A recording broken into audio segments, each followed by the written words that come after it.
afternoon, and good evening to the rest of you. We are back, episode number 35 of Bitcoin Magazine Live, and we're going to kick things off with one of my favorite Bitcoin writers out there, Vijay Boyapati. Thank you so much for joining us, the author of the Bullish Case for Bitcoin, both the article and the book of the same name. Vijay, thank you. How are you doing, man? Thanks, Q. It's awesome to be with you and Chris, and I love talking about Bitcoin, so I'm glad to talk about Bitcoin with you. You're at the right show to talk about Bitcoin with us. I guess we should start at the very beginning, and maybe if you don't mind sharing a little bit about the story of how you were orange pilled, and maybe some of the things that didn't really click with you the first time you heard about Bitcoin.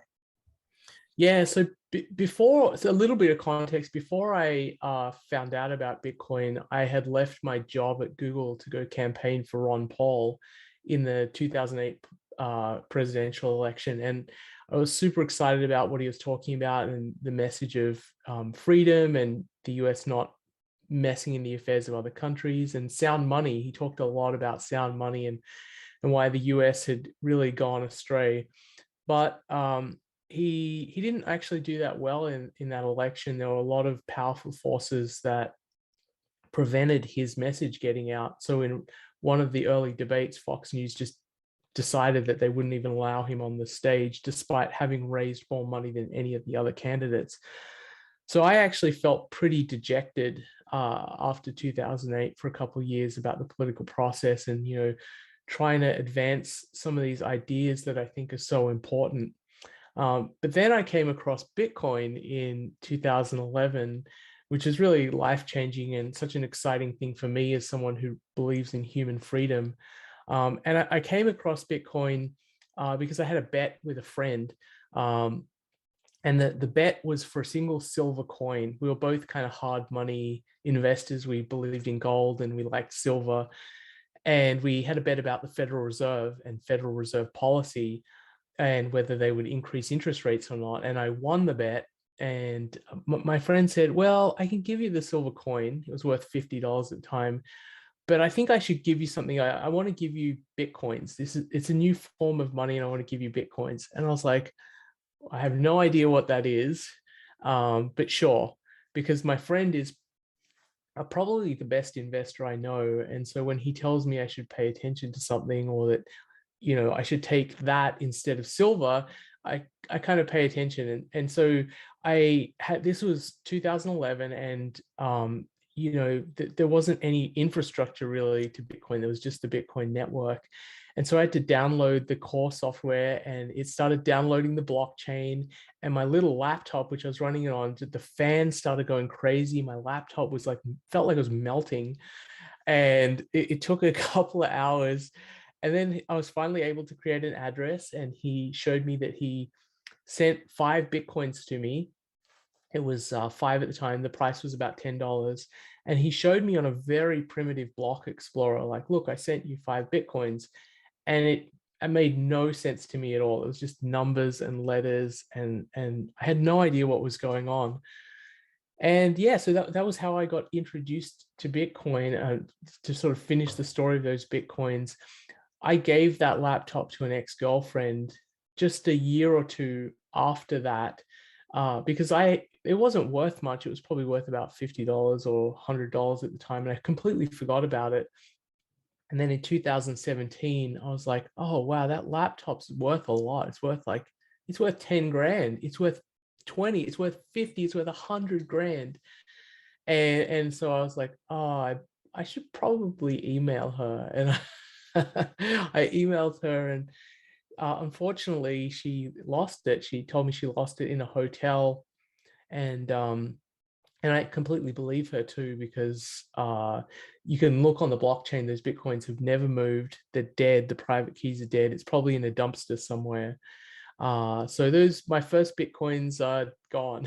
So all Bitcoin holders, you can thank me. The total supply is not 21 million. It's 21 million minus at least 5. But yeah, so to get back to your other question, what was the thing that really was a difficult thing for me to understand? I think probably the hardest part for me in the beginning was I had a background in Austrian economics, and I understood why gold was valuable, and I spent a lot of time trying to understand why gold was valuable. And I thought, well, someone created this out of thin air. Why can't I just create my own? Why can't I just create Vijay coin? And won't that, you know, sort of dilute the value of Bitcoin? That was probably my biggest hurdle. The fact that it wasn't tangible and had, you know, what Austrians kind of think of as intrinsic value. How can it have any value at all? And honestly, that question, because of my interest in economics, was my path down the rabbit hole. I just became so obsessed with, how does this thing have value? It's just, it sort of defies economic logic, at least logic that had existed for the last 50 years. And so I've spent the last probably about a decade trying to figure that out. And I think I have some pretty good answers, and I wrote an article and then a book about it to provide a framework to think about this, because it's not obvious. And when people come along and their first instinct is, this doesn't make sense, I don't want to invest, I don't want to own this thing because it seems kind of weird and scammy, and like, how can something that's created out of thin air have value? I think that's actually a fairly natural reaction. It's certainly what I had. One of my favorite things about your article and your book, despite having a background in Austrian economics, you make it accessible for every man to just be able, or every person to be able to read it, digest it, and really understand what questions they need to ask next. It's such a great jumping off point. I want to ask you sort of what inspired you to write that? Was it like, I myself love to write so that I can learn it better, and if someone else can read it, even just one person, great. But what was your sort of inspiration for writing the original article? Yeah, I'm the same as you, Q. I think it helps me as well to write stuff, and it I started thinking about it in 2017, or maybe it was late 2016, and Bitcoin had sort of started to come out of that bear market. You remember the long winter of 2013, 14, and 15. That was really a difficult time, and it wasn't obvious back then in the way it's obvious now, that Bitcoin kind of goes through these cycles, and then, you know, even though you can have a slump, it'll come back. It wasn't obvious then, and a lot of people had given up on Bitcoin, even people who were really prominent in the space. Like Mike Hearn is an example of someone who was super prominent in the space, and one of the first people to have email interactions with Satoshi, and built his own Bitcoin core client. And he very publicly said, I give up. This is not, Bitcoin is not going the right direction. It's a failure. I'm leaving. I'm going to do something else. And it was in the New York Times. And a lot of people thought, okay, this is it for Bitcoin. But by 2016, it became clear that Bitcoin was coming back. The price was continuing to rally. And I started getting questions from friends and family out of nowhere that I didn't expect, because I'd been in that winter and I'd kind of been like, well, you know, maybe this is going to take a really long time for Bitcoin to become relevant. But I got questions from friends and family like, tell me about Bitcoin. Tell me about, why is it going up? Why is it valuable? What is it? Should I put some money into it? And I felt like there were a lot of misconceptions, much more than now. There were a lot of misconceptions in 2016 about Bitcoin from an investment perspective. Is it money? Why don't people use it to buy, you know, coffee and bread and stuff at the grocery store? It doesn't seem like it's money. So what is it? And I thought, okay, I've thought about this at the time for, you know, 5 or 6 years, and I felt like I had a pretty good idea of what Bitcoin was and why it had value. And I thought, I want to write an article that I can point my friends and family to. So I can say, instead of explaining to each one, I can just give them a link and say, here's the explanation. And so I wrote the article, and it took the better part of a year to write it. It's a fairly long article. And I had a job at the time, and I had a newborn, and I was writing like one sentence a day. And I wanted to finish it actually by early 2017, at the beginning of the bull market, but it ended up getting finished right at the end of 2017. And so it was my way of explaining to friends and family, this is why Bitcoin has value. This is why I think it's going up and why it's significant. I had no idea that it would be read as much as it was. None at all. It's been read over 1 million times. It's been translated into 20 languages by volunteers. Never expected anything like that would happen. I was hoping that maybe a couple of people on Wall Street would read it and I'd get lucky and they'd be like, oh yeah, Bitcoin's cool. Maybe I'll put some money into it. But it became much bigger. And I think that's because there's a huge demand out there in the population to understand Bitcoin. I spoke just a few days ago to 6 very smart, very successful medical professionals, all women, who wanted to know about Bitcoin, and they were curious and they had great questions. And so I feel like there's a huge latent demand to understand this new technology. And I really feel like we're so early.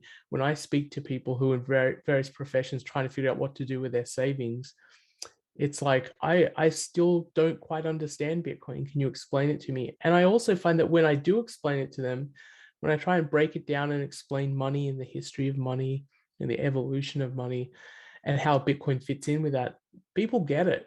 And they get it and they get excited about Bitcoin. They're like, oh, I can see this is a better form of money. So yeah, that's kind of how the article came about, and it was more just for myself and my family, and it later on became bigger than I expected. And at the time, when I wrote it and published it, a lot of people asked me to turn it into a book, and I was like, oh, I don't see anything extra I want to say over the article, and the article's out there and it's free and people can just get it. But by 2020, the economic landscape had changed a lot because of the pandemic and the Federal Reserve creating trillions and trillions of dollars. We sort of moved into a much more inflationary world. And I thought this is actually a good time to revisit the article. And actually the Bitcoin ecosystem had matured a lot since 2017. I think it's a much more mature ecosystem in a lot of different ways. So I thought, okay, this is a good time to revisit the article and expand upon it. And I realized that there were some topics that were really critical that I had not covered in the article. One of them is the history of Bitcoin. Where did it come from? Who are the cypherpunks working on this idea of digital money, and why did they fail, and why did Bitcoin succeed? I thought that was a really important topic that I hadn't covered in my article. And the other question, which I think is really important, is what is Bitcoin? We had a huge debate in the Bitcoin community from 2013 up to 2017 about what Bitcoin is and what its future should be. And that culminated in the block size war.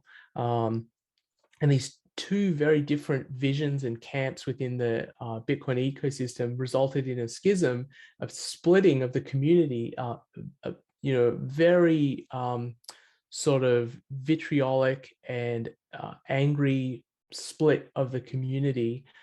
And it was basically over the question of what is Bitcoin. And I thought I had a pretty good understanding and explanation of what Bitcoin is, and why the idea that Bitcoin as a medium of exchange doesn't make sense yet, and why it has to go through this evolution of first becoming a store of value, then transitioning to a medium of exchange, and eventually becoming a unit of account. And I sort of lay this out in detail in my book.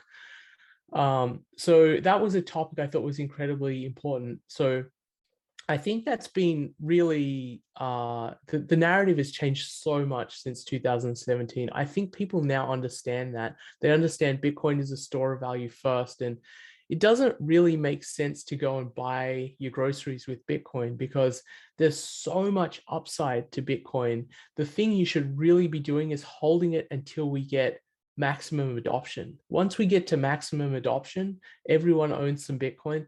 That's when you want to start spending your Bitcoin and going to the grocery store and using something like the Lightning Network to start spending your Bitcoin.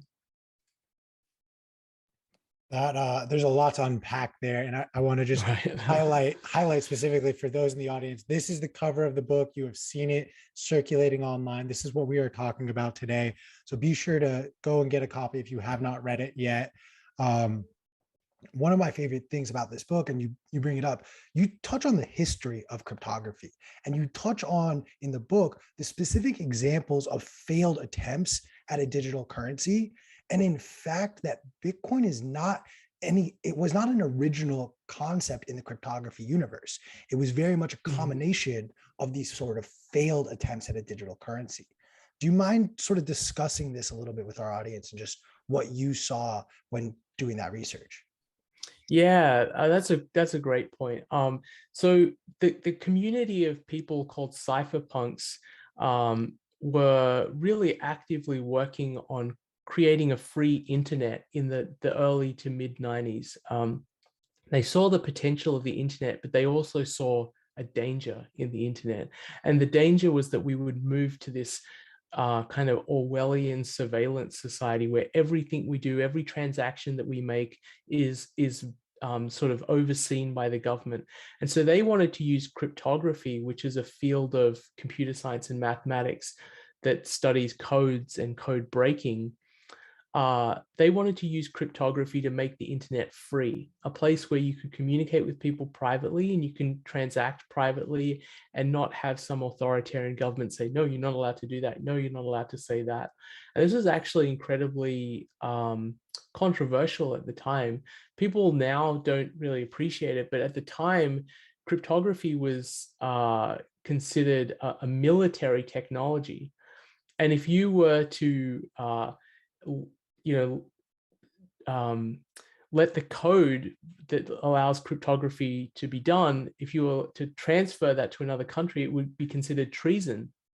And the cryptographers at the time kind of pointed out that, hey, we have a First Amendment in the United States, and cryptography is essentially speech, because you can take the algorithm, the cryptographic algorithm, and print it on a t-shirt.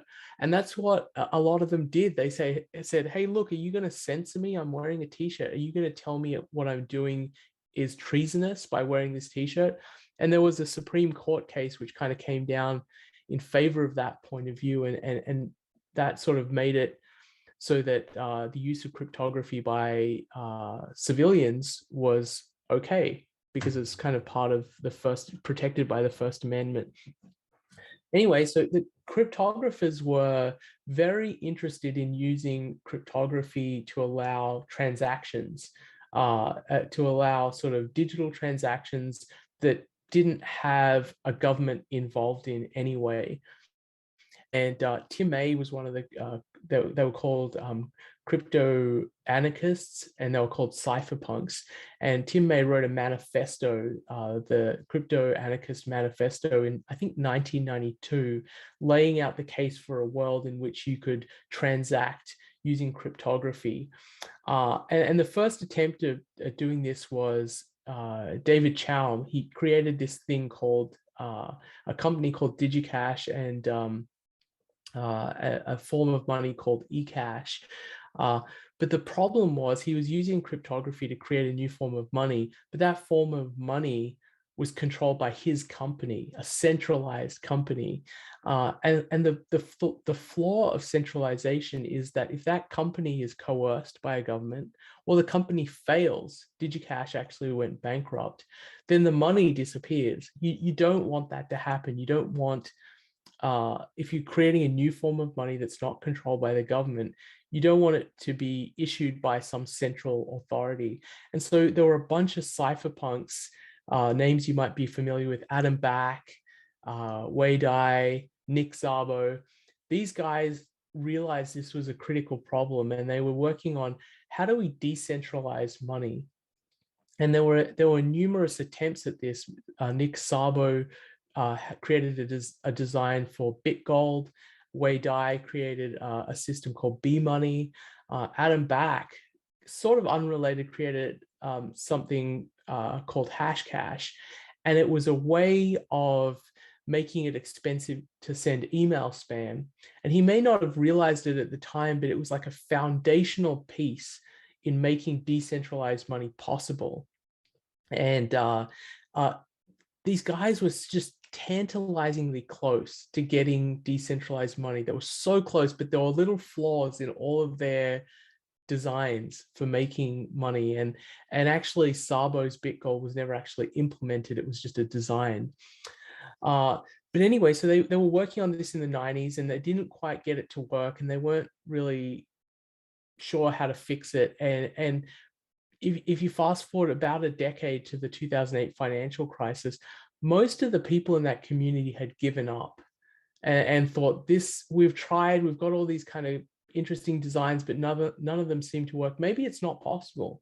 Maybe it's not possible to create a decentralized form of money. And that was the general view of the people who were in the space. This is probably not possible. Then Satoshi comes along in 2008, and he posts this paper to this email list of cypherpunks and cryptographers, and says, hey, you guys have never heard of me before, but I've solved this problem. I've solved this problem of decentralized money. And a lot of people on that email list didn't believe him, because they had seen, more than a decade of attempts to try and create digital money, and they had all failed. And so a lot of them, even people who are prominent in the Bitcoin space, some very prominent core developers said, no, that's not possible. This is why it's going to fail. But what Satoshi had done is he built on the work of the people who tried this before, and he arranged the cryptographic primitives in this very elegant way that provided a bunch of economic incentives and cryptographic guarantees that made digital money possible. And it wasn't that like he'd come up with a bunch of really out there new ideas. He just rearranged the ideas that had been tried before in a very elegant way. And he was able to come up with a solution to the problem of decentralized money. And he solved an incredibly important problem in computer science known as the Byzantine generals problem. And that made Bitcoin possible. And it was a breakthrough. It was like the moment fire was discovered, the control of fire. And it's a different world. There's the prior to Bitcoin epoch, and there's the after Bitcoin epoch. Now we have the ability to do something that was never possible in history. We can transfer value from one part of the earth to any other part of the earth almost instantly without anyone's permission or anyone's help. You don't need a bank, you don't need a government. I can send you money if you're in New Jersey or California or Bangladesh as easily as I can send an email. And that is a profound breakthrough for computer science, a profound breakthrough for finance and economics. And this is why in my book I say Satoshi should be the second person ever to win both the Nobel Prize in economics and the Turing Award, which is the equivalent highest award that you can get in computer science. It's an incredible breakthrough. And people in this space kind of, I think, appreciate that, but the rest of the world is starting to figure it out as well. Yeah, as you've said, as many of us say, we're still so early. The adoption is only just beginning. You touched on earlier how when you had originally written the Bullish Case for Bitcoin, the article, you had hopes that people on Wall Street would read it and make decisions. And we're at a point now where just earlier this week, we saw the first mining ETF introduced in the public markets. We have miners continuously going public, Core Scientific most recently through an SPAC. What is it that you're seeing that you're liking about Bitcoin's implementation into Wall Street? And what are things you'd like to see changed? So what I think we're seeing right now is the financialization of Bitcoin. And I know that there are a lot of people who are early in the space who are concerned about this and how this may pervert, the ideals of Bitcoin, just like the internet had some very idealistic thinking in the beginning, and the internet's changed in certain ways. I think people are worried that, this is going to co-opt Bitcoin, it's bad.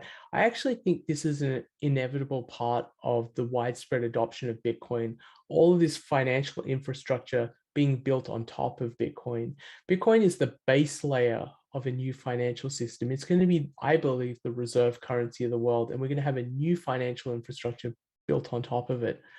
And I think one of the realizations that the traditional financial world is coming to is that Bitcoin is the perfect collateral asset.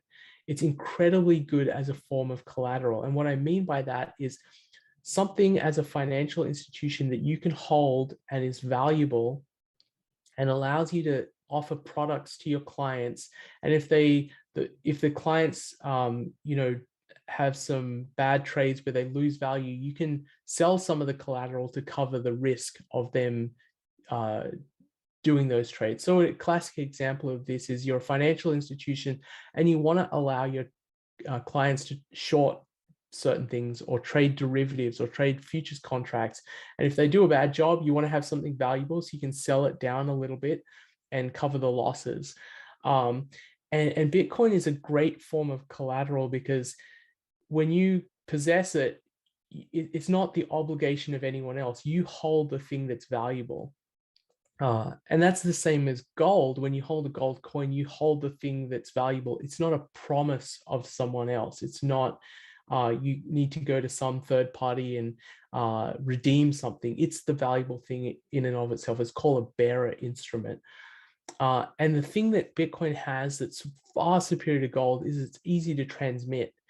So and it's easy to possess. So you're a financial institution, you want collateral from your client, you can say, just send it to me, and you can receive the collateral and hold it within, a few minutes or an hour if you want a bunch of confirmations. And then you can offer all kinds of products. And the first company who really saw the use and the value of Bitcoin as collateral was BitMEX. They were the first company to offer a futures contract on Bitcoin and allow people to bet on the future price of Bitcoin.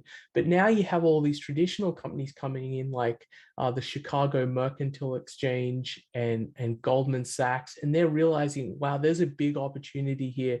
People want to own this. They want to trade these derivative contracts. And Bitcoin's a great form of collateral.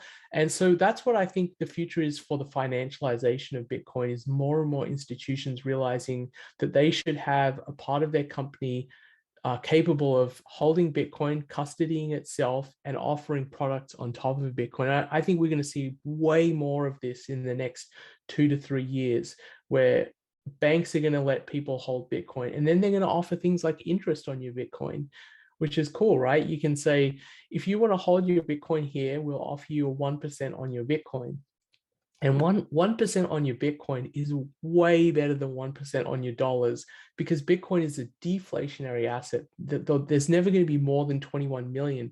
So if you're adding to your Bitcoin stack, that's really much more powerful than if you're adding to your dollar stack, because your dollar stack is losing value naturally because it's an inflationary currency.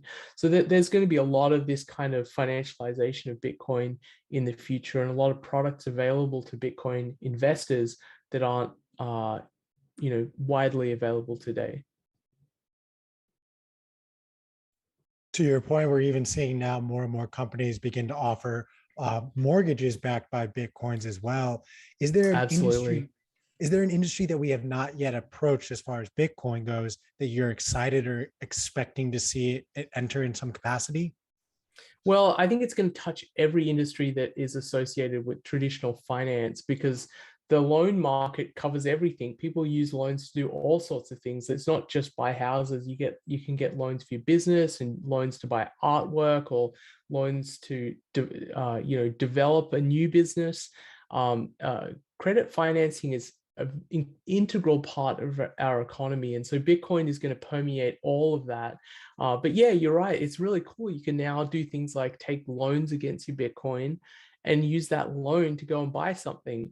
And the idea is kind of cool, right? If you have a Bitcoin position and you take a loan against it to buy a house, the idea is that because Bitcoin is generally over a long enough period, it only goes up. You have to sell a smaller and smaller fraction of your Bitcoin to pay down the loan. So the idea is that you can live a lifestyle that you want to live, but not lose your entire Bitcoin stack.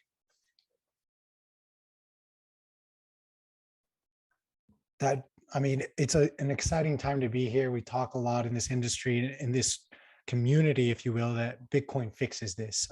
We sometimes tend to just say that very blanketly without explaining it, but I do appreciate the nuance of what you are talking about, specific to the credit market, because it seems as though like a lot of people view Bitcoin and specifically the Lightning Network's largest competition is Visas and Mastercards.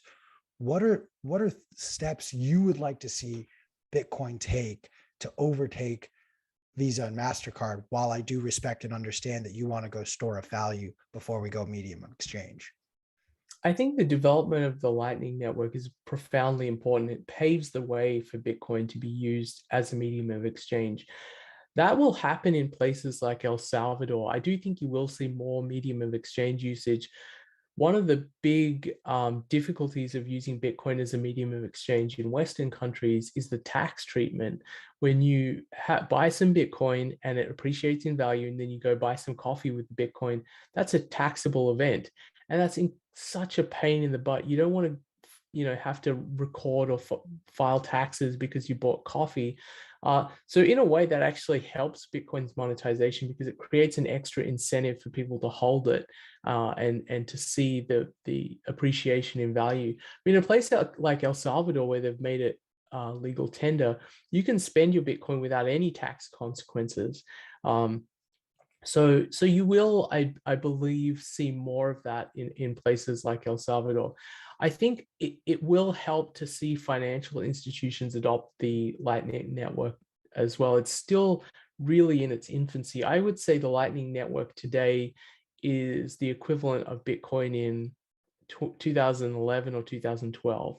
It's going to be very, very important, and it's growing very, very quickly. But it's still very new. We don't have much adoption from financial institutions, but Cash, Square Cash is making it part of their system.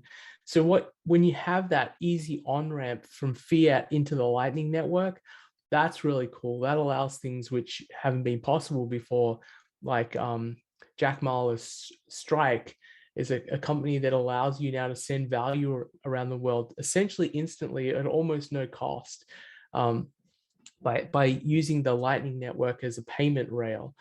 So I think that's super cool, and we're going to see stuff like that. But we don't know. We don't also know how the Lightning Network is going to be used, and it could be used in ways that are super cool that we haven't anticipated. And like in the early days of Lightning, there were some apps where I remember there was like a kind of whiteboard where you could on the web, you go to a web page and you could draw pictures, but it cost you like 1 sat per pixel. And so people would go to this sort of community wall and they would graffiti it in really cool ways. But it cost them, and it was this thing where people would go, and it's still probably up, and you can go and see what other people have drawn. Sometimes it was offensive, sometimes it was funny, but that's like an application I would never have thought of, but was really cool and successful in one of the early applications. So we don't know exactly how the Lightning Network is going to work, but I think it's going to make a lot of things possible that have not been possible in our current world, because now you can send value instantly, now almost at zero cost with the Lightning Network across the world. And that's a game changer. I love that. I love to see the convergence of art and Bitcoin, because sometimes it gets ignored, but it's very much, I view art so differently, I think, than a lot of people, but I love hearing that. If anyone in the comments can find that and wants to post the website, feel free. I do want to go back to the book, and without giving too much away, there's one property of money that you introduce that's different than a lot of other sort of discussions around the properties of money. And that was the fact that money should be censorship resistant. And you talk a little bit about the idea of we can send Bitcoin anywhere in the world. There's no bank, there's no intermediary, no one to say yes or no to this transaction. And frankly, it happens much quicker. Can you discuss a little bit about why you value censorship resistant as far as a property of money? I think censorship resistance has become much more important in our digital world, because there's so much more of a risk that everything we do can be surveilled. In a world where, let's say you go back 200 years when they're on a gold standard, it's very hard for a government to surveil what everyone is doing, because you have all these private communities just doing stuff, with each other or in their village or whatever it is. But now with a country like China, they're talking about creating a financial infrastructure where they own a digital coin, a CBDC, and they can trace everything you do, every purchase you make. They can see where you are at all times. They have cameras everywhere. And the scary thing about that is that when you put that much power in the central government, they have the ability to destroy.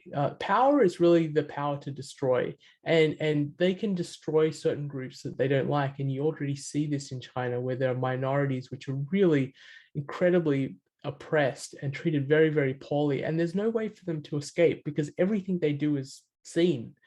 So censorship resistance is important because it allows the freedom for people to live the lives they want in the way they want without someone else saying, I don't like that. And even in the West, you see so much censorship.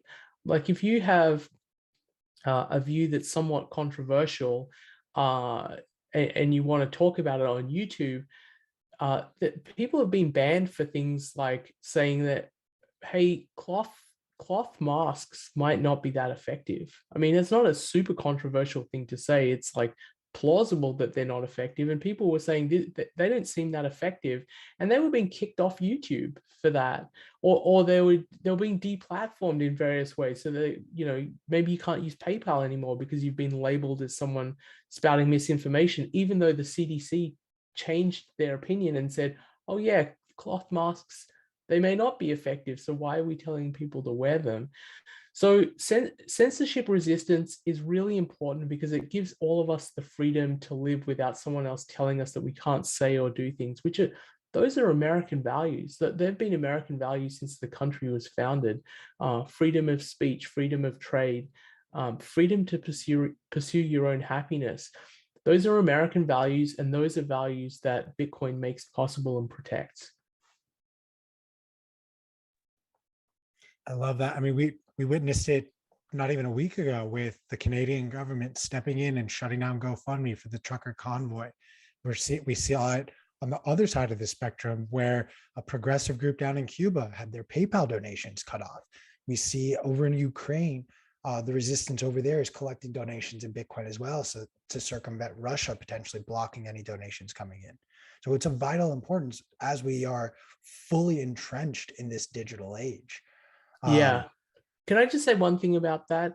A lot of people think about censorship in terms of speech, and they understand why, at least in America, where we have the First Amendment, they understand why censorship of speech is a bad idea. But actually, censorship of value is much scarier and much worse, because value and the ability to trade and move value, especially monetary value, is fundamental to life.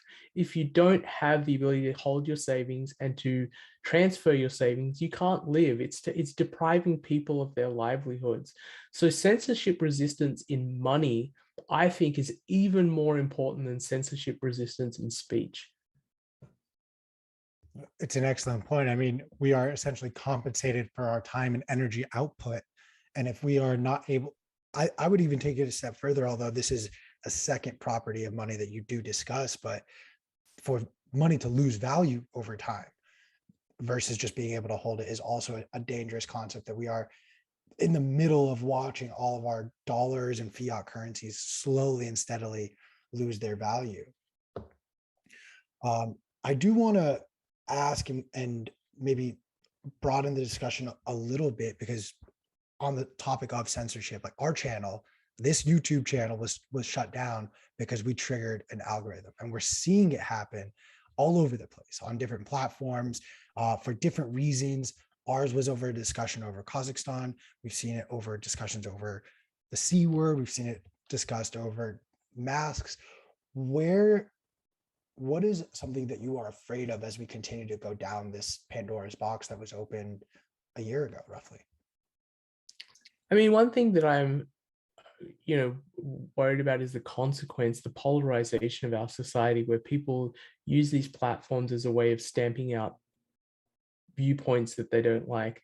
What that does is it really alienates people in our society, where you have a group of people who have been completely deprived of their ability to speak or have any platform to say anything, and their ability to trade. And those are two fundamental human rights that you need for a flourishing society. So I'm really concerned about American society, in my view, is as polarized as it's ever been. Perhaps you could go all the way back to like the battles between the Federalists and the Anti-Federalists, like Jefferson and Adams, when the US was really on the brink of a civil war. I think the United States is on the brink of a civil war because of the polarization that's in part due to the rampant amounts of censorship. So Bitcoin is a solution to this. I think it's good for all of us to have something like Bitcoin because it allows us to live the way we want to live and not have other people interfere in that. So I think it's healthy for America as a society. And it gives me some hope, despite what I see as really dangerous signs of the decline of the US and the direction the US is going. So Bitcoin is certainly a glimmer of hope. Yeah, I mean, I feel like at no point has our country been more polarized. And it's due, frankly, in large part to the access of information. So many people in the past didn't know what was really going on. You really only had your local newspaper. When radio came about, those were the sources of news. Now you can get inundated by opening your phone to the wrong app or going on the wrong website. Do you worry, though, that this sort of separation of values, where certain people who value one thing are going and having conversations on one platform, people who value other things or opposing ideas are going and having conversations on other platforms, is that further separating us in your mind, or is that something that can create almost this safe environment so that we're not censoring within these communities? I actually think that's really healthy, and it's almost like a version of federalism. The United States was a country that was founded based on the idea that people are different and they should find the community that matches their values and they should move to that community. And you had this long history in America of people moving west. The Puritans left England because they wanted to escape the king. And then the Quakers moved west because they wanted to escape the Puritans. And then the Mormons moved west because they wanted to escape the Puritans and the Quakers. So people finding their own community which they share values, I think, is very healthy, especially because then those communities can trade with each other peacefully rather than be in conflict and say, well, we need to force ourselves to live together. We need to have, one side rule over the other and, switch between each other and get more and more antagonistic. I think the real problem in American society is we've lost that federalism, where a lot of power was concentrated in localities and in states. A lot of power now is in the federal government, which is centralized power. And what that means is the centralized government becomes a weapon for each side to get control of and to use against their enemies. If the central power didn't exist, people would have the opportunity to find their community, and most of the decisions would be made locally. And if you didn't like those decisions, go to another community. That's real freedom and that's real choice. So I don't see it as bad, people finding their own niches or communities on the internet. I think that's good for peaceful cooperation, that people find the values that they like, and then when they want to interact with other people, they do so peacefully and not through the use of centralized power. I mean, you put it very, very well, and thank you for explaining it as such. I do want to go back a little bit now to Bitcoin and have more conversations. Just, I view you as one of the biggest Bitcoin bulls out there, having written books titled The Bullish Case for Bitcoin. What are things that in the next 12 to 18 months that you really want to see happen as far as Bitcoin, whether it be on a political stage, whether it be in an economic stage, or whether it just be in a social stage? Yeah, so we're in an interesting stage of Bitcoin's development where we now have corporations getting involved in owning Bitcoin, adding it to their treasury. Nation states, we have one nation state now that's adopted Bitcoin as legal tender. those are things that I didn't expect, especially the nation state part would happen as quickly as they had. I expected the nation states to start adopting Bitcoin maybe 1 or 2 cycles from now. So it would be great to see more of that. I'm hoping that over the next 2 years or so, we start seeing individual American states adopting Bitcoin as legal tender. I know there's an effort in Texas. There's a race for the governorship, and one of the candidates has said if he becomes governor, the first thing he will do is make Bitcoin legal tender in Texas. So I would love to see more of that. I think more regulatory sort of clarity and certainty would be good. I think the financial sector is being held back a little bit by the fact that there are a lot of different things in the Bitcoin market that are completely unclear, like tax treatment and accounting rules and stuff like that. And that really does make a difference. Like Michael Saylor has mentioned this, that the way they account for Bitcoin on their balance sheet, they can only change the value, which is actually important when a company holds an asset to be able to correctly account for it, so the market can say what the company is worth. When Bitcoin goes down, they can account for it, but when it goes up, they can't account for it. So if Bitcoin goes up 10x, MicroStrategy as a company should be worth a lot more. But the accounting rules don't let them actually explicitly say that they have assets that are worth a lot more. So there needs to be a lot of regulatory fixes to make it easier for players and companies in the space to come in and provide products. We are still a ways away from there. And I think what's going to help is that adoption is continuing to increase, and politicians are now seeing this as a big opportunity. They can talk about being pro Bitcoin and get votes from independent minded voters who would otherwise not be affiliated with either party, because Bitcoiners are generally fairly independent thinking people, at least the people who are Bitcoiners today. There is a small but important demographic, and so I think politicians are going to recognize that's an important demographic to win over. And Michael Saylor said this really well: you're never going to win any votes by being anti-Bitcoin, but you can win a lot of votes by being pro-Bitcoin. And so what you'll see is more and more politicians getting into Congress who are pro-Bitcoin, and then you're going to see the legislation. So I think that process is probably going to take 2 to 5 years before the regulatory environment improves a lot. And hopefully over that period of time, we'll see more nation states and corporations getting on board as well. My producer, Chris, was reading my mind, because as you're talking about this, I love to be optimistic. I love to be open-minded.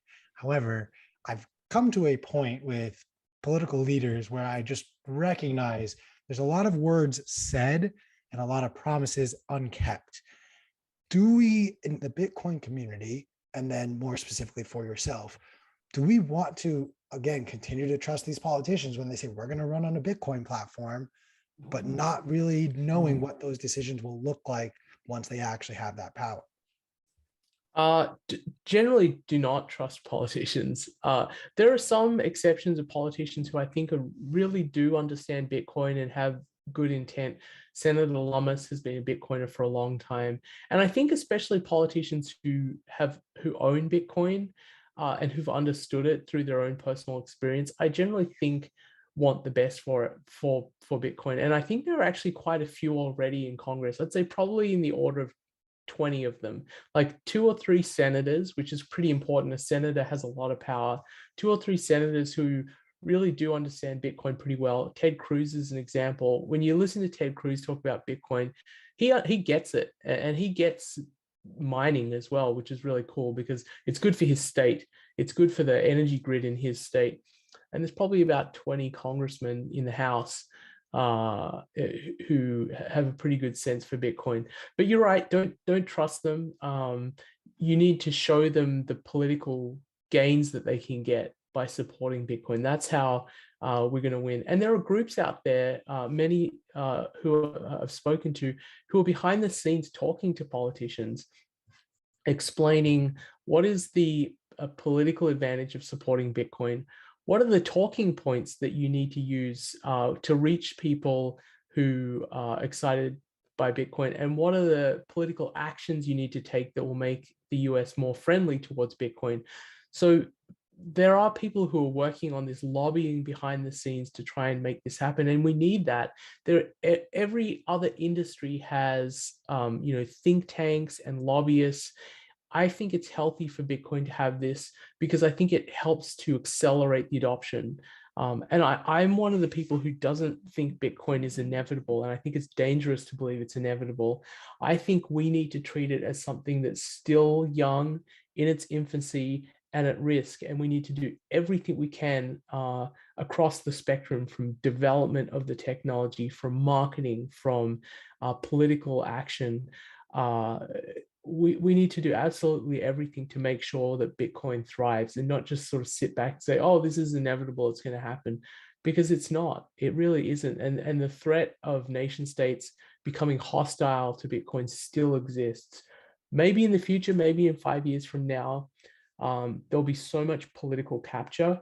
There'll be so many politicians who are pro-Bitcoin that an attack on Bitcoin is very, very unlikely, and Bitcoin has become inevitable, but we're not there yet. We have to unpack this a little bit because, to be honest, it has been a question that's been presented of, we talk on this show, we talk in the community so much about it is inevitable. We talk about the pros of it.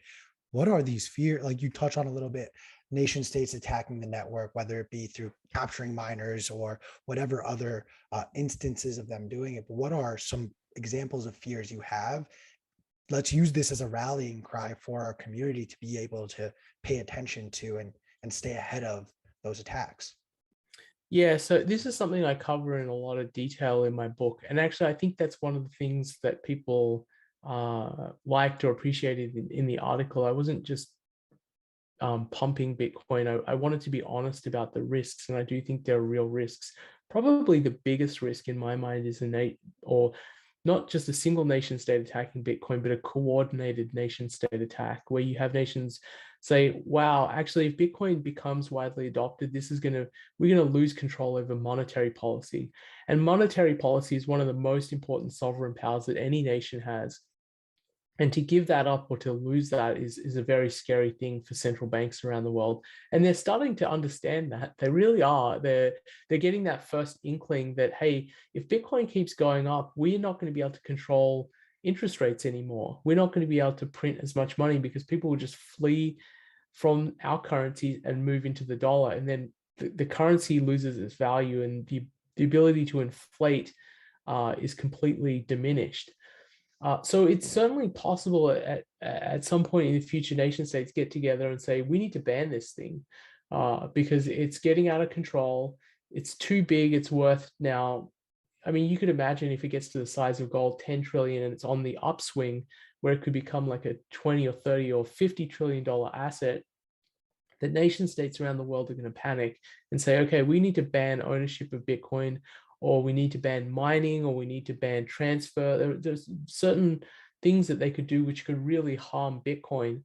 And I think that's possible. The chance of it happening is certainly diminishing over time, but it's not inevitable that that won't happen. So we need to work on these politicians, and we need to work on corporations as well, because the good thing about corporations adopting Bitcoin is they're much, much better lobbyists than retail investors. Like you and I, we're not good lobbyists. Like we can maybe send out some tweets or say, I won't vote for you, but that's far less powerful than corporations going and lobbying governments, because they're good at that. They've done it for a long time. They have all sorts of organizational infrastructure in Washington, D.C. And when corporations and banks get on board and it's in their interest to defend Bitcoin, Bitcoin will be a lot safer. I do want to shout out very quickly the team over at SAT Center, who is making these pushes, who are talking to different legislators and different campaigns to help them craft and discuss Bitcoin in an intelligent way. So shout out to the teams over at SAT Center, and thank you for doing the work that Vijay is describing already. Vijay, I think we have time for a couple of more questions, and I do want to sort of maybe get some, have a little bit of fun with this, but do you have a price prediction for end of year that you're looking towards? I am so bad at price predictions. I yeah, I don't like making price predictions because and I'll be honest with you, I don't know what Bitcoin's going to do in the short term, but my bullishness is for the long term. I really believe in the time frame of 50 years that Bitcoin will be the reserve currency of the world. In the shorter term, I think it's incredibly likely that Bitcoin achieves the market capitalization of gold, because gold is Bitcoin's closest cousin in the family of financial assets. They're both non-sovereign stores of value, but Bitcoin is superior to gold in a lot of different ways. So it makes sense to me in the time frame of say 5 to 10 years that Bitcoin achieves the same capitalization of gold, which is at least it's more than 10x from here. So I think over the next 5 years or so, I would not be surprised at all for Bitcoin to be somewhere in the order of 500,000. I hope you plebs heard that. We're gonna take notes and we're gonna come find you in 5 years, Vijay. Good. We saw China ban Bitcoin mining. We've seen India talk about we're going to ban cryptocurrencies and very quickly, no, we're going to introduce a 30% tax. Russia is doing almost identical to India, balking on what the finance minister said, now introducing legislation to make it legalized in Russia. What is sort of, as you see these countries in Asia, as we see Latin America make moves forward, we're hearing conversations out of the Middle East as well. What is sort of the next region that you're keeping your eye on as far as adopting Bitcoin as either legal tender or as a currency? I think probably the United States. That might sound a little bit weird, but I'm thinking at the level of states like Florida and Texas and New York, which are all kind of competing with each other. And this was part of the vision of America at the beginning, that the states themselves would compete with each other for talent and capital, and they would make their states better because of that. I mean, the periods of human history where you saw the greatest flourishing is when you had small nation states competing with each other, like the Renaissance. So I think we're going to see states within the United States compete with each other to be the most friendly to Bitcoin. And how could you be any more friendly than making Bitcoin legal tender in your state? So the United States is where I'm looking to see the most movement on the regulatory front in the next, say, 2 to 3 years. That is a very, it's both bullish as well as not an opinion that I've necessarily heard discussed on this show. So thank you for sharing that. You know, we saw, what was it? I believe it was Arizona introduced it, a bill as well. We have a senator over in Wyoming, and I personally believe it'll be Wyoming before Texas, just because there needs to be something there.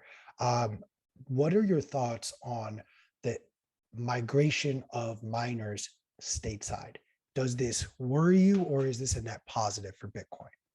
I think it's hugely positive. And if you think about it, if you had like a 10,000 foot perspective, if you're like an alien looking at the earth from very high up, you would almost think that China was incredibly pro Bitcoin, because for 10 years, they subsidized mining by providing cheap electricity to the Bitcoin network, and miners gravitated towards China.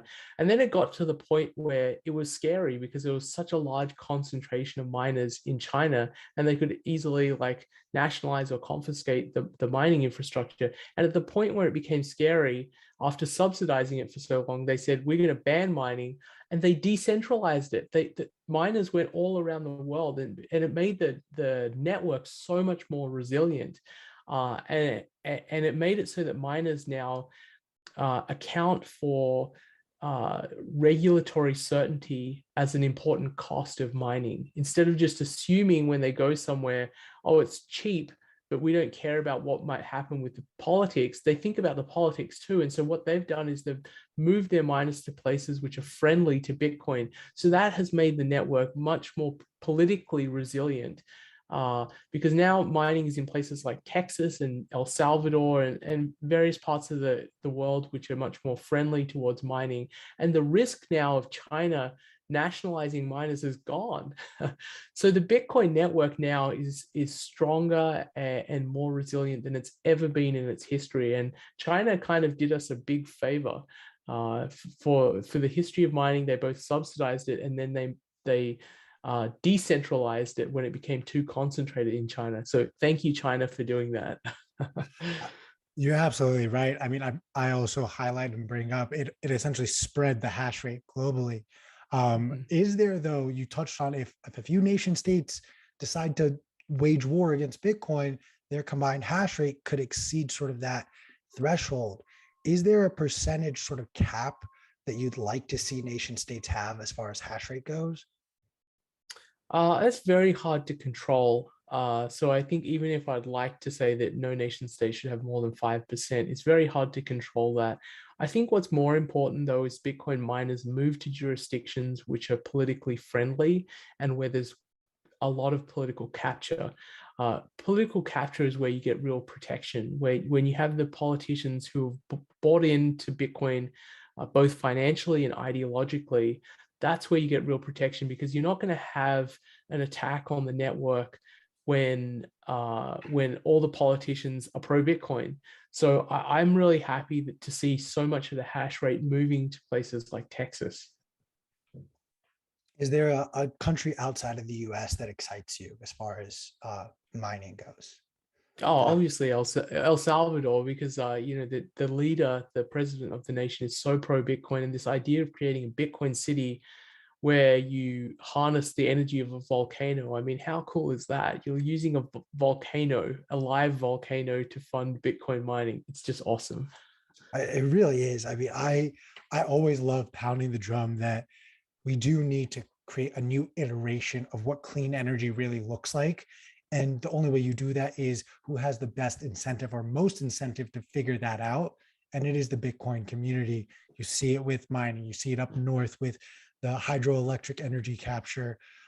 Is there a different form of energy capture beyond volcanoes, beyond hydroelectric, that you're looking at to see power Bitcoin miners?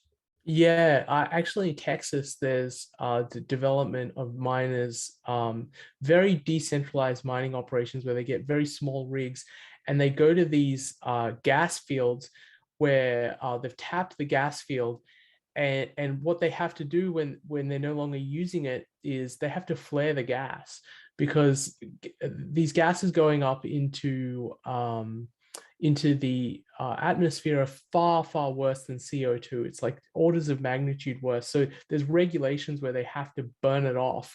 But instead of doing that, and they're burning off probably like 98% of the gases, but there's still some leakage of the gases. Whereas if you set up a Bitcoin mining rig, you're going to get like 99.9% of that energy, and you're going to convert it and capture that gas and use it for Bitcoin mining.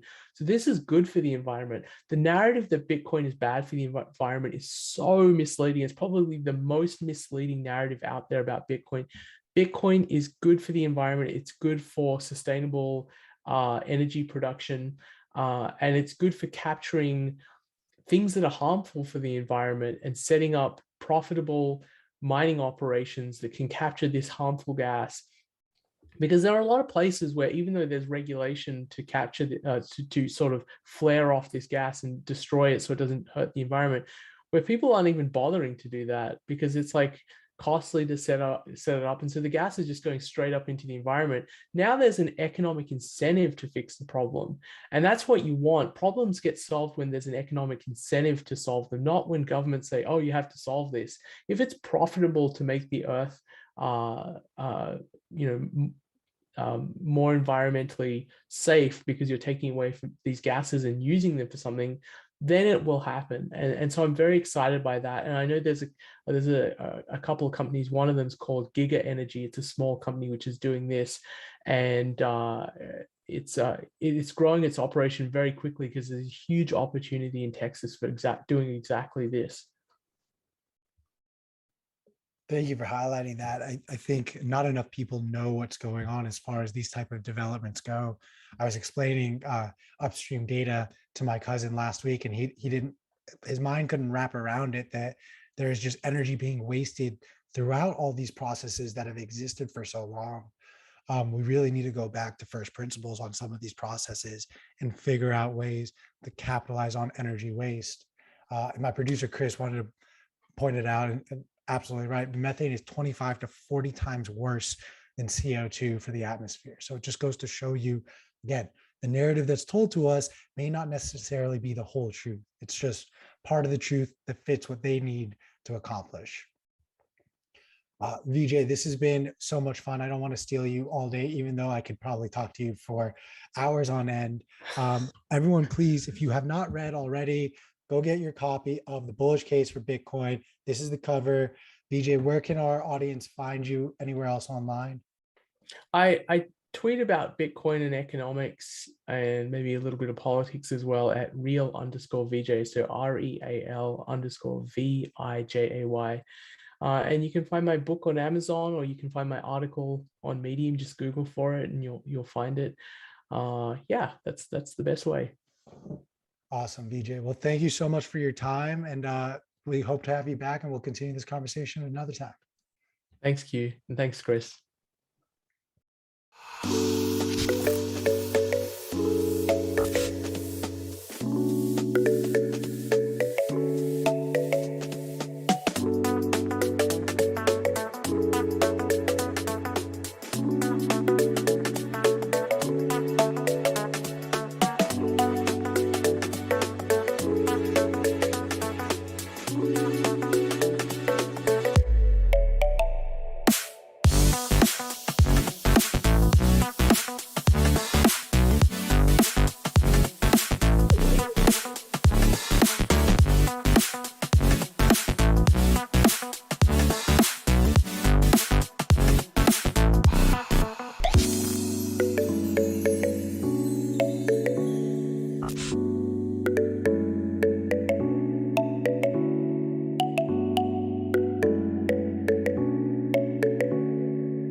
Testing, test. Is Casey coming in? Welcome back, everyone. Thank you guys for those who stuck through the commercial break. Just a quick reminder before we move on to our next segment. Please, if you haven't already, get your tickets to Bitcoin 22. Use code YTMAG to get 10% off. Ticket prices are going to go up next week. So this is going to be sort of your last opportunity to get cheap tickets. You're not going to want to miss it. I had the opportunity to meet Vijay last year at the conference. I met countless other people as well that I followed on Twitter, whose articles and books I've been reading. It's the place to be. I'm joined right now by our next guest, Brian Harrington. Brian, you were at the conference last year, or correct me if I'm wrong. I didn't make it. My son was actually being born last year, so I know exactly what Vijay's saying. It was exactly same timing situation. Well, you'll be there this year, though, right? Exactly. Got it dialed in this year. What are you most excited for?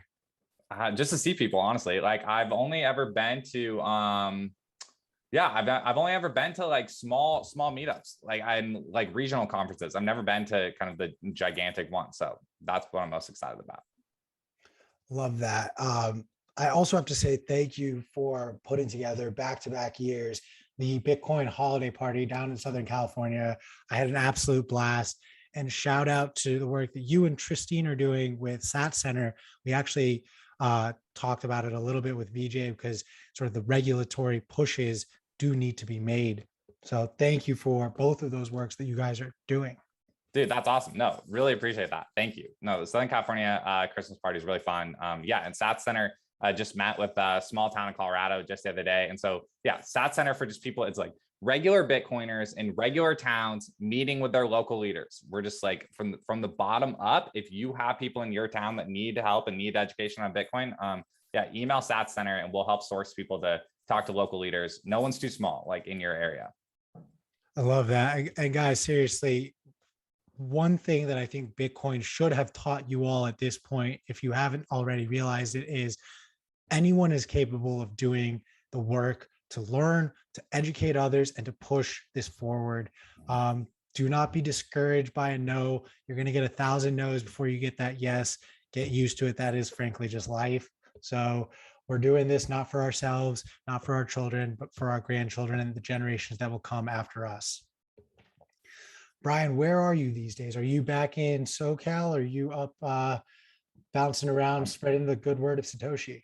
No, I'm here. Yeah, I'm in Southern California. I actually just moved one county over. So for those familiar with it, I was living in Orange County, Anaheim for a while. I'm one county owner in Menifee, over in Menifee now, Riverside County. So if people have been to Temecula wine country, that's right where I'm at. So got a new bar, meeting new plebs off of Twitter, and I'm just thankful. It's exciting. My like wife works right here across from me. We both work from home. We're building our citadel and our fortress right here. What he is not telling you is that his wife is in the room right now, trying to work and focus while he's having this interview, staring daggers at him. No. She's actually downstairs planning her whole backyard right now. So she's making all the decisions. She's thankful that I'm up here with you guys. Perfect. I was kind of hoping when you said you would move counties, you'd come north to my county, and then we could have some more meetups in at least the South Bay over by Manhattan Beach or anything. Yeah, no, I heard there was a giant party for the Bedford game the other day. I'm pretty excited, pretty bummed I missed that. That's cool. I know I messaged Natalie Brunell, shout out. She'll be on later in the episode. I was like, you keep planning stuff like when I'm not in LA. Can you at least like keep an eye on my calendar, please? Gotta coordinate. Kidding. There's too much going on. No, and they're really on that point though. Like there's meetups everywhere, which is a great problem to have. It's tough to get to all of them, and that's a good problem to have. Well, I want to talk a little bit about that because you are one of the voices online who really helps push people for meetups. I mean, you helped me introduce me to the guys over here in the South Bay to go to their meetups. Talk to us a little bit about sort of like what people should be doing or could be doing in their local communities. Yeah. I just think it's great to know Bitcoiners that live close to you. I just think that's really like important and good. And because the first time I ever met Bitcoiners in person was 2019. And my knowledge of Bitcoin just started moving so fast from that. Like there's just times where, you're trying to run a BTC Pay server or try to just understand something where like, yes, you can get great information over Twitter and Spaces and at conferences when they come up. But it's so much faster to like know your local Bitcoiners and be able to run over things, quickly in person. Awesome. So for those of you guys who have not ever attended one, they're so much fun. They're so much fun. You can start it yourself. Yep. Go up to the bar. Hey, if you show up alone to the bar and no one else shows up in your community, DM me and we will just FaceTime, and you will not be alone at the bar. I will make that promise to you. Or you can also FaceTime Brian. He will also show up. No, a Bitcoin meetup is two or more Bitcoiners, period. And so you find one other Bitcoiner, and if you don't have one, then make your brother a Bitcoiner and take them. That's it. Then you're doing it. Boom. And the biggest Bitcoin meetup of them all is going to be in Miami, April 6th to the 9th. Buy your tickets. Use code YTMAG to get 10% off. Ticket prices are going to go up. And I will say it every day. You'll hear me say it later in the episode. I was a pleb, unemployed, not working in Bitcoin, attended that conference, met enough people, met with different businesses that were looking to hire for different roles. And do not be discouraged if you're not a coder, if you're not a developer. There are jobs all over the range. There are sales jobs, there are HR jobs, there are jobs doing whatever you could imagine a normal business industry has. Those jobs exist within the Bitcoin community. April 6th is going to be industry day. There will be a bit of a job fair. Companies that are hiring are going to look aggressively at attendees there. They're going to see people who are invested in the community and probably give those resumes first crack at interviews. Not making guarantees, but I'm just telling you how the psychology of hiring really works. On that note, I'm going to stop talking. I'm going to hand the mic off to the pleb master himself, Casey, for his next segment with Taco Plebs. Casey, how you doing, man? Good. Great. I mean, today's an excellent day. We have an excellent guest. Y'all better be in Miami. I want to meet y'all in person. So definitely listen to Q's advice there and get your tickets soon. But without further ado, our excellent guest, Brian Harrington, welcome to the show. What's up? How are you? Good. Excellent day to be a Bitcoiner, just as any. Let's jump right into it. Could you talk a little bit about yourself, maybe give a quick intro, and then talk about how you got into Bitcoin? Yeah. So Brian Harrington, Brain Harrington, like in your head, Brain Harrington on Twitter. Just about me, like I work at Choice App. So I'm Bitcoin lead at Choice App, which is the simple way to get Bitcoin in your IRA. They actually pay you Bitcoin every day, daily through Blinko. So that's exciting, working for a place that gives away Bitcoin every day. So that's what I do for the day job. And my rest of my life is just, I live with my wife and son. We're both Bitcoiners, both huge Bitcoiners here in Southern California. Used to live in Orange County. I now live over in Riverside County, and I'm building a citadel and a homestead in a suburban environment. And so I love just playing with my solar panels and practicing gardening, and just like, that's what I do when I'm not doing Bitcoin stuff. I first heard about Bitcoin. So this is actually, I actually have a reverse story. My dad was the first one that told me about Bitcoin. So I have one email from my dad with the word Bitcoin in it from 2014. And I've printed out that email and just tacked it on my wall because yeah, he was talking about Mt. Gox and some trading bot that he had like found online and was emailing me about it, very excited in 2014. And then me and him made our Coinbase accounts together like January of 2015, the very next year. So I credit it like all to him, and it's been a steady like increase, big part of my life like ever since then. Obviously not super at the beginning, but literally every year, like a little bit of the time, steady progression into yeah, just me being attached to what I think is big giant thing. Definitely. First of all, shout out Southern California, best place to live, great place to build a citadel. 100%. But yeah, I mean, that email is going to be a historical document someday. Just curious, is your dad active in the Bitcoin community? Does he like go to meetups and all that? He's on Twitter. He actually lives in Sioux Falls now. So Sioux Falls has a burgeoning Bitcoin scene happening, which is awesome. Got to give him more meetups but he is on Twitter. Awesome. Yeah. Well, I mean, we've got so many cool topics to discuss today. The first I want to talk about is something you bring up quite often on your Twitter, and that's planning for long-term wealth with Bitcoin. What are some considerations that Bitcoiners should keep in mind as they plan for long-term wealth with Bitcoin? Yeah. So I think the first number one like that I think about a lot actually has nothing to do with I guess like wealth or like personal finance. Like it has to do with influence. And I think Bitcoiners planning for the future need to recognize that they're going to be wealthy in the future, and that comes with a lot of influence. I just think like classic like Spider-Man, like you have a lot of power and you're going to have a lot of influence, and you need to really think about what you're going to do with that. So I think that's the number one thing I would start doing now, is really thinking about what kind of an impact are you going to have, because Bitcoiners are and it's not really a choice. Like Bitcoiners are in high demand. Like by you deciding right now that you're moving the unit of account and the money that you're using right now, if that's anywhere in your brain, like if you're searching it just a little bit, or if you're already all the way in or whatever, if that's anywhere in your brain right now, you're going to have increased influence like in the future. There's zero way for Bitcoin to 10x or 100x without Bitcoiners to 10x and 100x also. And so you just need to start preparing yourself right now to be a person of influence at a higher level than you may currently feel like. That's an interesting perspective. Not something I really have considered before. I mean, hopefully Bitcoiners, take the aspects of Bitcoin that we treasure and sort of disperse that through their actions. I think that's what you're getting to. But, planning for long-term wealth, quote unquote, it can be quite stressful. I mean, there's a lot of environmental factors today that we just can't account for. And what are some strategies that Bitcoiners can use to sort of reduce the stress of planning for long-term Bitcoin holding?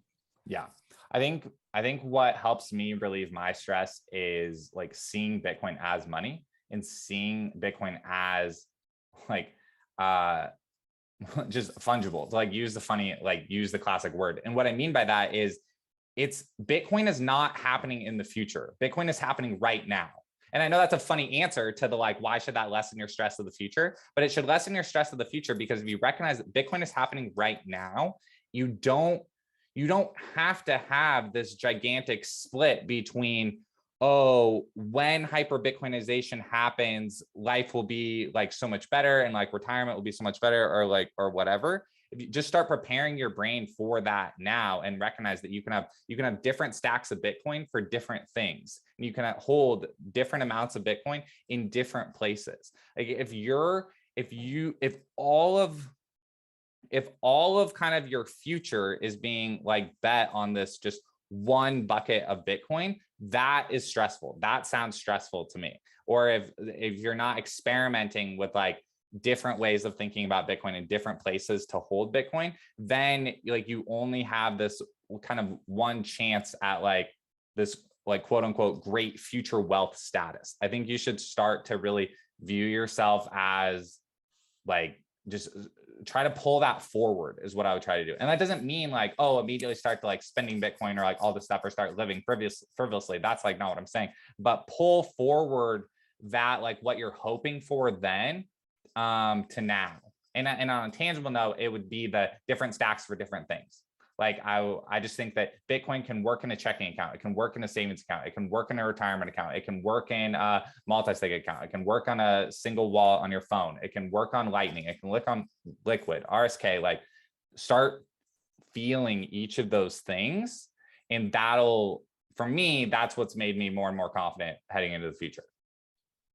Right. So what you're describing is using Bitcoin now, finding all these services that we're really building in the now, and finding out that hyper Bitcoinization happens now. It happens in the present as we sort of develop and then adopt these different services that take us off of the fiat standard. I mean, excellent. You sort of touched on something also that we're going to move on to here, and I think we could spend a good amount of time on it because it seems to be something that you talk about a lot on Twitter, and that's the Get on Zero movement. I've seen some arguments or not, discussions about the validity of this movement, about whether or not Bitcoiners should practice it. So I'm really curious, to hear what you have to say as far as what Get on Zero means and why it's important. Yeah. So Get on Zero means like preparing to not use fiat, or getting better at using fiat less and less, like reducing your fiat footprint, reducing your dependence on US dollars. That's what Get on Zero means. And there's lots of different, it's a broad thing that's happening right now. Again, just like anything on Bitcoin Twitter, like your method of like Get on Zero could be completely different than my method of Get on Zero. But at a high level, the reason why we need it is because we need new energy. We need a new thing to chase. Like we've won, like Bitcoin won savings. Like Fidelity just put Get Off Zero on their like little report that they made. So it's time for us Bitcoiners, Bitcoin Magazine, and like people that are together mentally on Bitcoin Twitter every day to find the next hashtag and the next like goal to set and to knock down is like part of what's driving me towards it.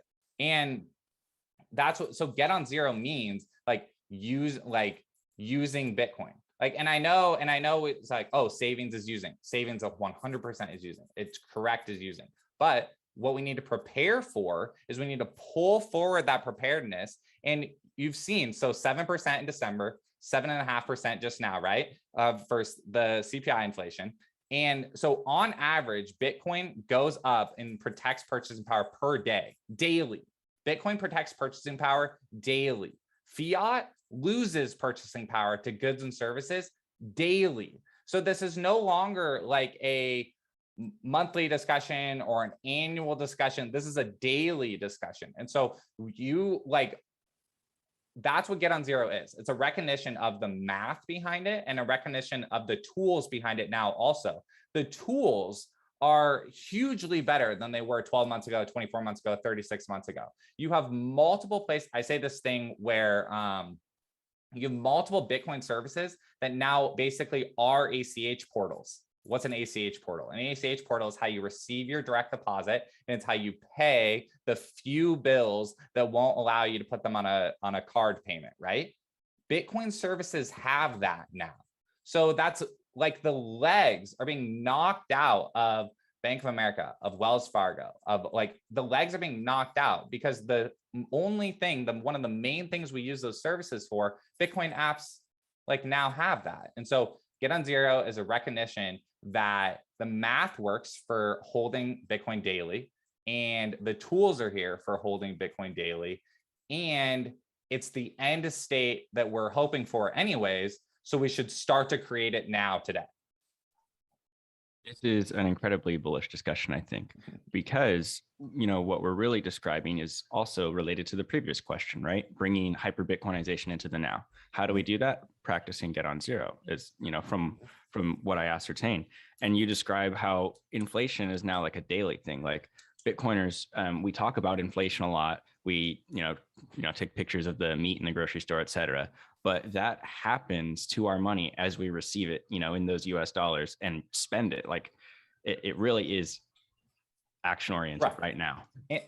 And look, and we'll just hit off a few of the things. Okay. So well, what about volatility? Okay. So the what about volatility question. If you're being paid on a schedule, so let's just take a standard like W-2 job. It's just the easiest one to kind of work it through.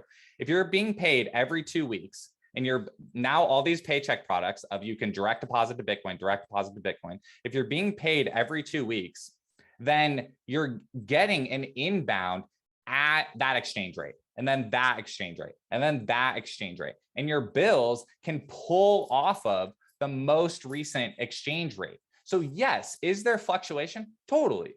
But is it this does it have to be this wild thing where our fears are always bigger in our brains than they are actually in the world. If you write them down and just write out what are you afraid, that's just kind of classic self-help book stuff. So I think that's what I tried to do with this get on zero thing is kind of rip away the scariness of it. And that's why I think a way to tiptoe into this is then circling back to the ACH portal discussion. So even if you still kind of split half your paycheck to USD and half your paycheck to Bitcoin, that's fine. That's moving towards that. But then what you should do is move your ACH business to a Bitcoin service. Don't here, I did this. I called my bank. I used to use Ally Bank. I called them on the customer service and I said, look, you're pretty decent for an online bank. I don't mind being a customer here. Everything's great. You're available, all this stuff.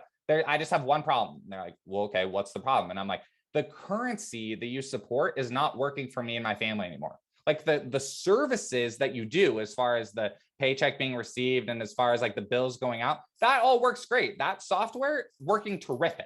Everything is arriving extremely on time. There's just one problem. The currency that you support, the software that you're running USD on is not working for me and my family anymore. Do you have anything on the roadmap to help this? And they're like, no. I'm like, okay, that doesn't work for me anymore because there's all these other services that allow me to ACH and bill pay that also speak Bitcoin. I think that's only going to increase the amount of services, and the competition will obviously increase with that. I do kind of have a question. I personally have thought about get on zero and the volatility. I can kind of wrap my head around. I'm a Bitcoiner, et cetera. The one thing I haven't really figured out is the whole tax situation. Can you sort of speak about that? I know a lot of people, I think, would be scared about that as far as this goes. Yeah, no, for sure. And that tripped me up for a long time too. And it does. It's a chilling factor and it's a cooling factor on this. 2 ways to go about it. You either kind of go with so Heavily Armed Clown, we covered this on the Stefan Avera show, and you can kind of go his method where it's you receive it as fiat, pay all your bills in fiat, and then you just sweep the rest to Bitcoin. That's a way to roll into it. And then secondly, the other thing to do is if you actually break down the daily average that Bitcoin goes up, and the daily average that Bitcoin goes up, if you can time your bills, this is the thesis. This is the thesis that's going to be played out over this year. And so people can say whether they buy the math or don't buy the math, and we'll find out as this year goes on. The amount wealthier that you will be by using Bitcoin as your base money, and you're holding sats, you're holding more sats, more average days, higher amount of sats for a higher number of average of days during that time between when the paycheck comes in and the bill goes out, that on average for the entire year, you're going to end up wealthier, even with the friction of capital gains taxes. I mean, yeah, you're right. I think we're going to have to see how that plays out. I personally would agree that you're probably on the right track, that no matter what, you'll still end up wealthier, especially if your unit of account is sats. Mm-hmm. That's the number one thing that changed in my brain. The number one thing that changed in my brain, because this isn't I made a resolution in 2022 that I was me and my family, I wanted to move our bank to I don't want to use banks that don't talk Bitcoin anymore. And again, and that doesn't that doesn't stop any of the other ways that I'm like holding Bitcoin. It's just like, instead of holding a dollar checking account, I'm going to hold a Bitcoin checking account now. That's like what changed on that.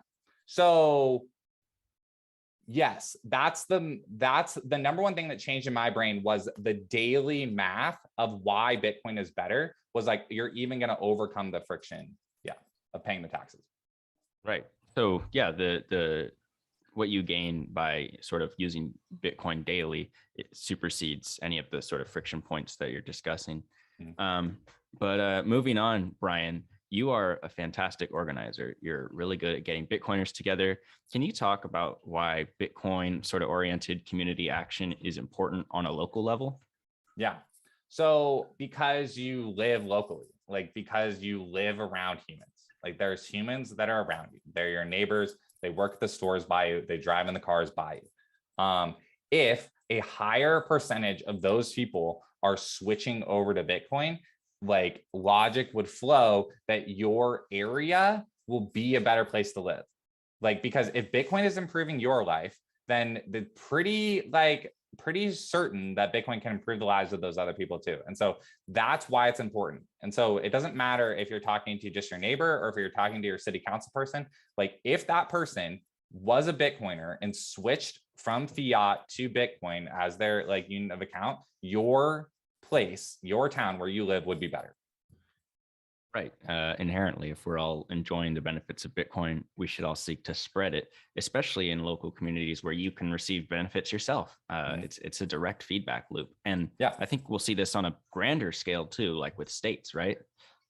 Yeah, definitely. And but states start at the city. And like, dude, the people like through being, I used to work on political campaigns like back in the day. And these are just people.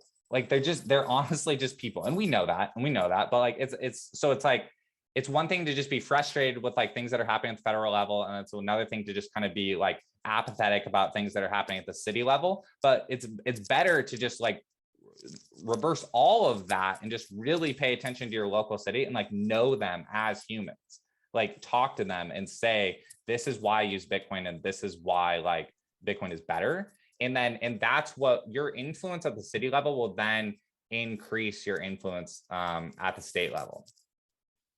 Sort of segueing in that direction a little bit, Brian, I know you've been involved in politics before, especially local politics.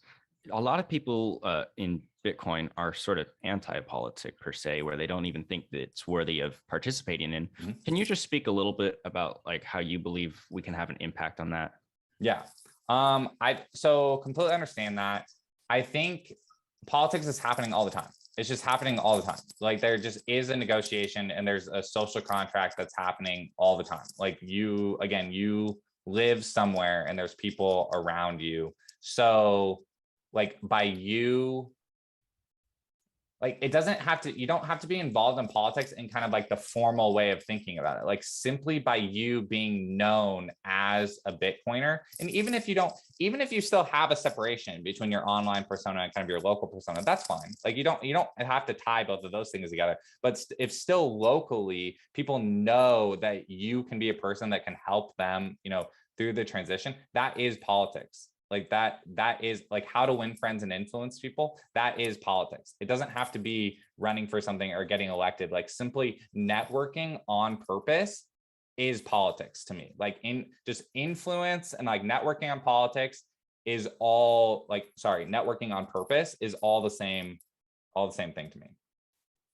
And I love that answer. It's, we're practicing politics by talking to people about Bitcoin, basically. And we're practicing the politics that we would like to see, impact the world. Speaking of that, Brian, I'm curious if you could describe the sort of impact that you wish to see on the world from Bitcoin. Yeah. I have an 8-month-old son. I don't want him to have to open a bank account in the traditional sense of like thinking about it. Like I want there to be like so much progress by the time like he's older that like Bitcoin is the currency. Okay. And what's the world impact of that is going to be that like time theft has been stopped. Like my parents and my grandparents were producing every day into a leaky bucket. Like their total labor of their entire life was not able to be saved and captured because like the elite, like ruling class of the money was skimming off the top, skimming off the top, skimming off the top, skimming off the top. And so that has had a material impact on me and now my like son. And what we're doing right now, me and you and everyone listening and everyone on Bitcoin Twitter every day, is we're stopping that. We're saying the Cantillon effect ends right now, this generation. Like we are not using dollars as our like savings unit. We are not using like dollars as our like spending unit, as our earning unit. We are economically shifting our productivity and our brain power every day towards a new bucket that doesn't leak. And so we're building a parallel system that doesn't leak and physically works better for individuals and for the community. And so that our kids, like, and us on our next chapter of our life, starting right now today, the benefits start today and started 9 years ago, that we are not going to be ripped off anymore. And when we all stop getting ripped off, that's total net resources available to push towards our version of the future now. Like our version of a positive future has never been as well financed as it is today.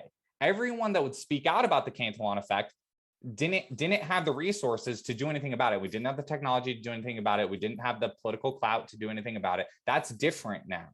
Bitcoiners are going to have wealth. They're going to have influence. We have leverage in this negotiation of what the social contract is, and we're going to renegotiate that for everyone that comes after us now.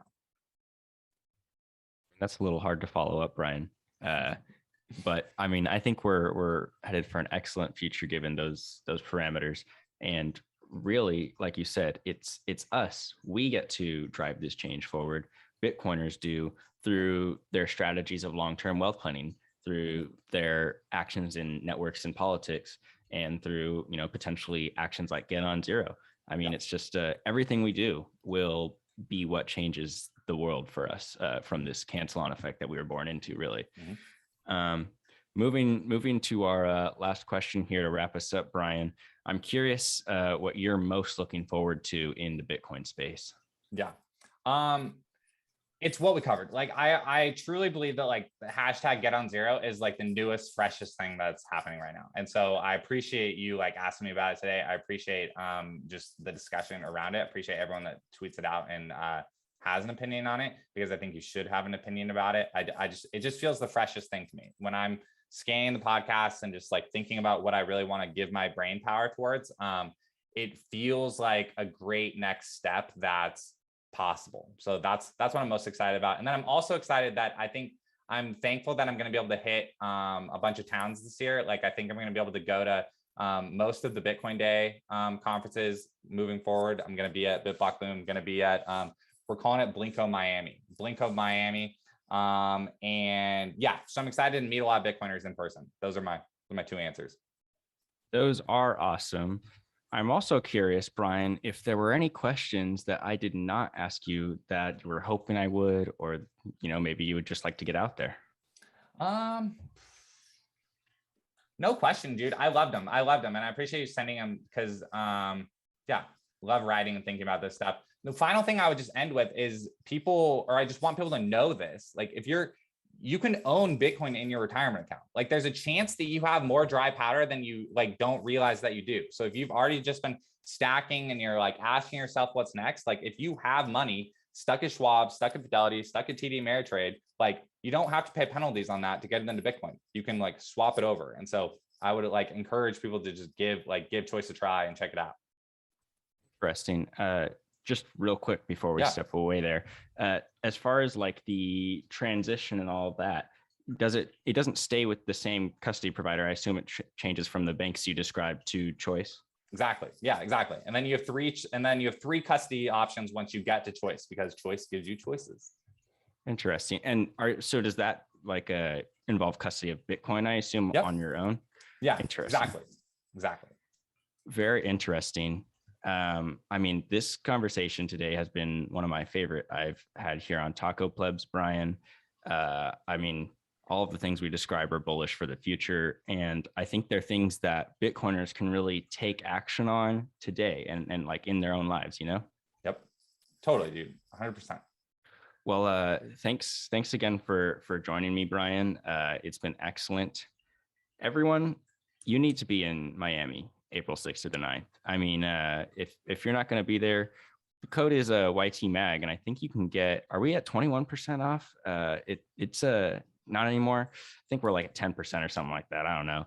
So you go use that code, get your tickets, guys. And I mean, the networking opportunities there are going to be immense. So make sure to be there and hopefully get on Zero maybe before that. I don't know. Thanks again, Brian. See you guys. Thank you. For those who are curious, no, it is not 21% off. Sorry that Casey confused you. He will make up for that extra 11% that you're going to pay, but you have to come to the Bitcoin conference to collect. This is true. This is true. Yeah, you gotta shake my hand and then buy me a beer, and then I'll cover the rest. Well, and by the way, guys, if you come out to Miami, make sure to talk to me if you're interested in contributing to the magazine. I have wanted to tell everyone this. You know, we always looking for new contributors. You could come on Meet the Plebs. You know, it doesn't have to be an article. So definitely come and talk to us about doing some content at Bitcoin 2022.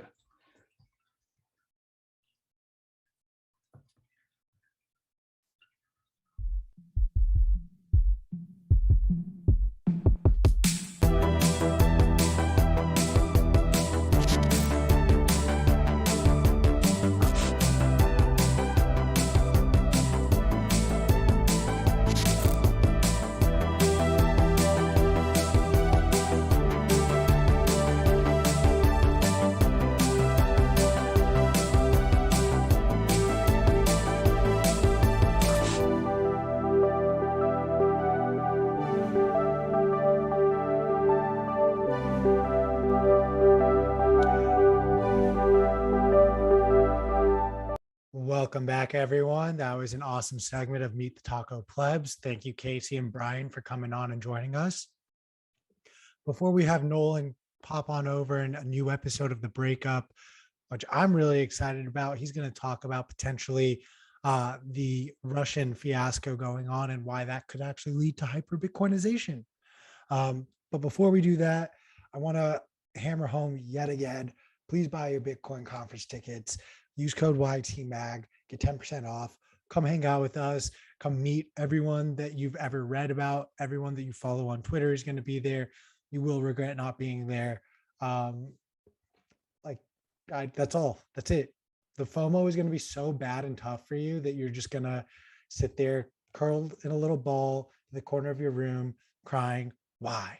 Why did I not go? Why didn't I listen to Q? I should have listened to Q. Quick full tangent before the mic gets pulled from me. Shout out the Brooklyn Nets. You guys scheming over there. Would love to see Russell Westbrook get traded for Dame Lillard. I'm just going to put that into the universe, and then we'll go back to Bitcoin now. So I know we talked a lot about Russia. Nolan's going to talk about Russia ad nauseum as well. And I may pop in to ask him some questions as well on that topic. But one thing that I don't think we've spent enough time on, maybe because it's being discussed too much online, but the Bitfinex hackers. I'm sure some of you have seen these videos. I'm sure you are questioning whether or not the people who make those type of TikToks are capable of hacking and hanging on to over 119,000 Bitcoin. Kind of wild, insane story. For those not familiar, essentially this hack happened years ago. The money was given back to Bitfinex and then to their customers in a different token, in a stable coin. So all those who had their funds taken from them were essentially compensated just in a different token. What they chose to do with it at that point was their decision and at their discretion. However, here we are, fast forward a few years, and now the government, the US government, has actually done something right, and they've managed to get their hands on the funds that were stolen. Now the running debate going on online is whether or not these funds should now be returned to those who have their funds stolen, or if the US should hold this Bitcoin that has fallen into their lap. And there are two sides to this sort of discussion and argument. And if you have a strong opinion on either, throw it in the comments, throw it in the chat on either Twitch or on YouTube. But do not forget the fact that those who had their funds stolen have already been compensated. So are we going to compensate them double? Meanwhile, there's the opportunity now for the US to actually just hold Bitcoin. They one time already did this when they compensated the Bitcoin that Ross Ulbricht was holding. They did eventually sell that Bitcoin off, though. Unfortunately, the US does not hold any publicly, although it's, as far as the government goes, I would be very, very surprised if they were holding individuals in the government. I still believe Jerome Powell has his own stack, and he's continuing to stack sats accordingly. I'm of the side of the US government should hold this. I definitely think that while it sounds wrong on paper for the government to hold funds that belong to citizens, the citizens were compensated for their losses. They were given equivalent value. And what they chose to do beyond that was their choice. If they chose to hold in the stable token that they were given in return for the Bitcoin that was stolen, that was their choice. If they immediately transacted back and rebought Bitcoin and continued to hold, that was also their choice. Mind you, this happened years ago, long before we were talking about Bitcoin at $30,000, $40,000, $50,000 a coin on a regular basis. So regardless of if they bought back, even having sold and bought back at a higher price than they had originally bought, they're still up very, very large at this point. So throw it in the chat. Let us know if you think the funds should go back, the Bitcoins should go back to those who had their funds stolen, or if the US government should hold. There is also the second layer to the US government holding, which is you now finally have the US treating, hopefully, if they do it the way that I'm describing it, holding Bitcoin as a reserve asset. This will be the first attempt at the US doing it, the first attempt at returning to some sort of our fiat currency being backed by something since Nixon took us off the gold standard in the 70s. Does this stabilize the dollar? I'm not going to pretend to be an expert and say it will or won't, but I will say it will have a long-term and a short-term effect on inflation. Regardless of how much money the government wants to continue to print, we will return to having some sort of a backing for our currency, which could be huge. There could also just be a decision to hold the currency and have no ties to our dollar. It could be held in the same way that we hold junk bonds. It could be held the same way that we hold certain assets that the Fed had been buying over the course of the last 2 years when they were doing it back during the 2008 financial crisis. The Fed holds assets on their balance sheet, and they could also approach Bitcoin in the same manner. And they could work out a system to where this Bitcoin now is part of the Fed's balance sheet, rather than it being sort of tying it back to the US dollar. There are still ways for the government to hold on to this and have it be incorporated. And I think that is going to be huge. If the US government opts to hold on to this Bitcoin in any capacity, it's going to be a huge step forward towards hyper-Bitcoinization. I think countries all over the world are going to have to take notice. We talked, and we will continue to talk about these Russian decisions around Bitcoin, but you're telling me Russia doesn't expedite this law? Russia doesn't introduce new ways for them to hold Bitcoin if the US is holding Bitcoin and publicly announces it as such? I'm trying to, in real time, Google how much Bitcoin El Salvador actually has on their balance sheet. As you can see, I'm literally doing it in real time. So as of January 21, and I don't believe was there another stack? January 21, so that gives us 3 weeks, roughly 3.5 weeks. Yeah, I mean, we hit a low. Bukele did smash a buy during that recent low at around 33 to 35K. So I'm going to say they had 1,801 Bitcoin, but that number could have gone up based on Bukele's last buy. Again, the US now has in their hands 119,000 Bitcoin. We're talking over 100x the amount of Bitcoin that El Salvador is holding. We would become one of the biggest whales in the world within the Bitcoin community, we being the US government. I tweeted this, no one liked it, probably went under everyone's radars, but it reminds me of that Eminem song. And before they say we're demonetized, I'm not going to say it word for word, but it's that one shot, one opportunity to seize 119,000 Bitcoin. US government, what are you going to do? Are you going to puke mom spaghetti on your shirt? Are you going to hold? Are you going to shift? This is, in a weird way, we're being handed this gift almost. It's like the idea that we talk about. We are the money printer. We have the most to lose should the world remove the US dollar as the global reserve currency. But now we literally have the biggest bag on our laps. This is going to be a defining moment, I think, for the US's Bitcoin stance.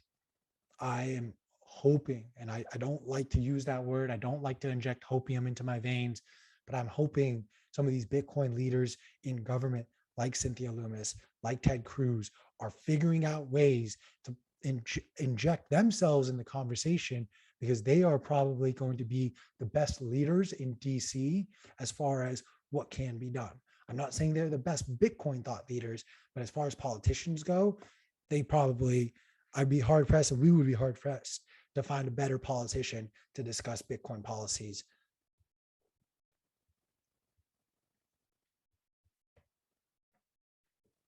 I also want to touch on a little bit, and this will be a conversation that I do have with Nolan as well, but something that gets ignored in this country just due to the nature of our political stance and relationship with some of these other countries. As I mentioned very briefly, China and Russia have been meeting to discuss everything. If whatever they say they discuss, if you buy into that narrative, I'm sorry, but you need to wake up a little bit. There are conversations happening that they're not going to publicize that they talked about.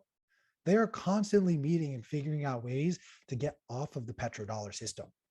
Russia famously partnered with Saddam Hussein in the late 90s to introduce the petro euro. You have Russia and China sitting down with Iran, who has been under sanctions for 50 plus years. Now, this was brought up in the chat a couple of days ago. I only briefly touched on it. I will touch on it as much as I can right now. Hopefully YouTube does not cancel our stream.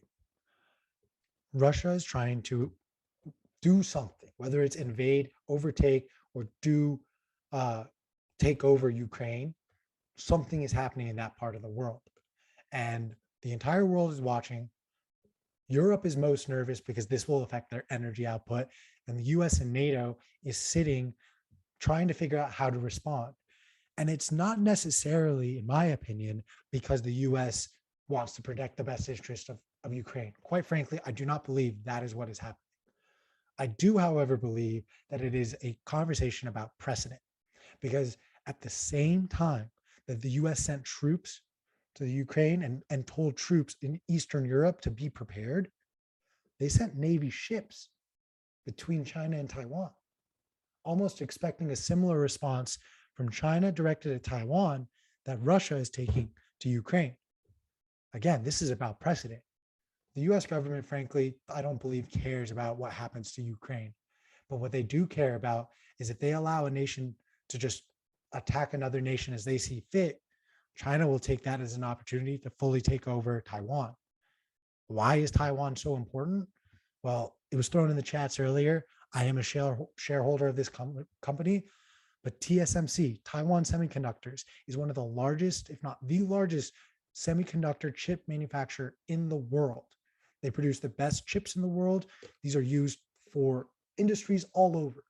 We talk a lot over the last 18 months about the semiconductor chip shortage.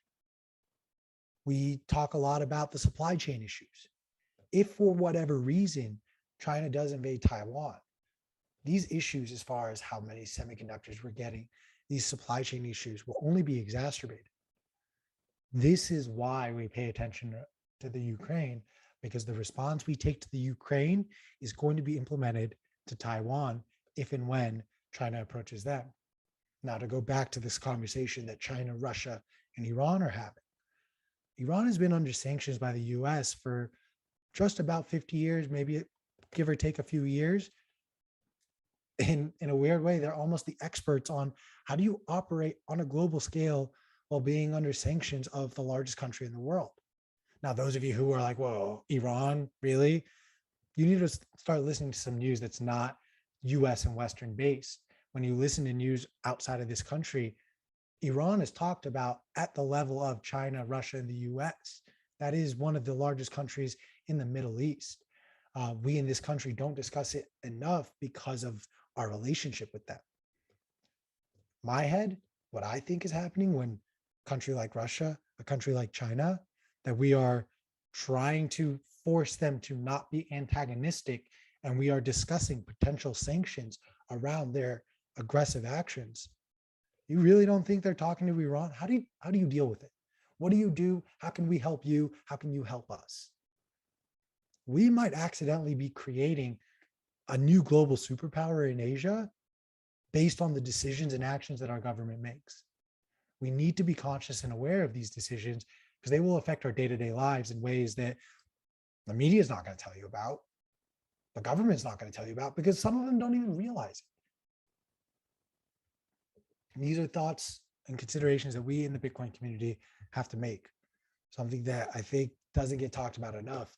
There is between Russia and Iran more oil accessible to be mined from those two countries than in Saudi Arabia right now. And yet Saudi Arabia is our main girlfriend, for lack of a better comp. I'm just a little concerned, to say the least, that these conversations are not happening, but I'm grateful for this community. I'm grateful for Bitcoin Magazine for allowing us to have these type of conversations, because these will play a big effect on Bitcoin at large. If we're talking about the fact that between Iran and Russia combined, we have more mining capabilities than any other country, i.e. more energy. What does energy lead to? Bitcoin mining.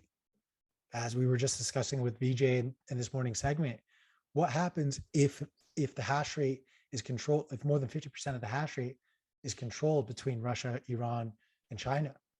Do we go into hash rate wars all of a sudden? Just something to think about as we break for commercials. And then we're going to be joined by Nolan for his latest episode of The Breakup.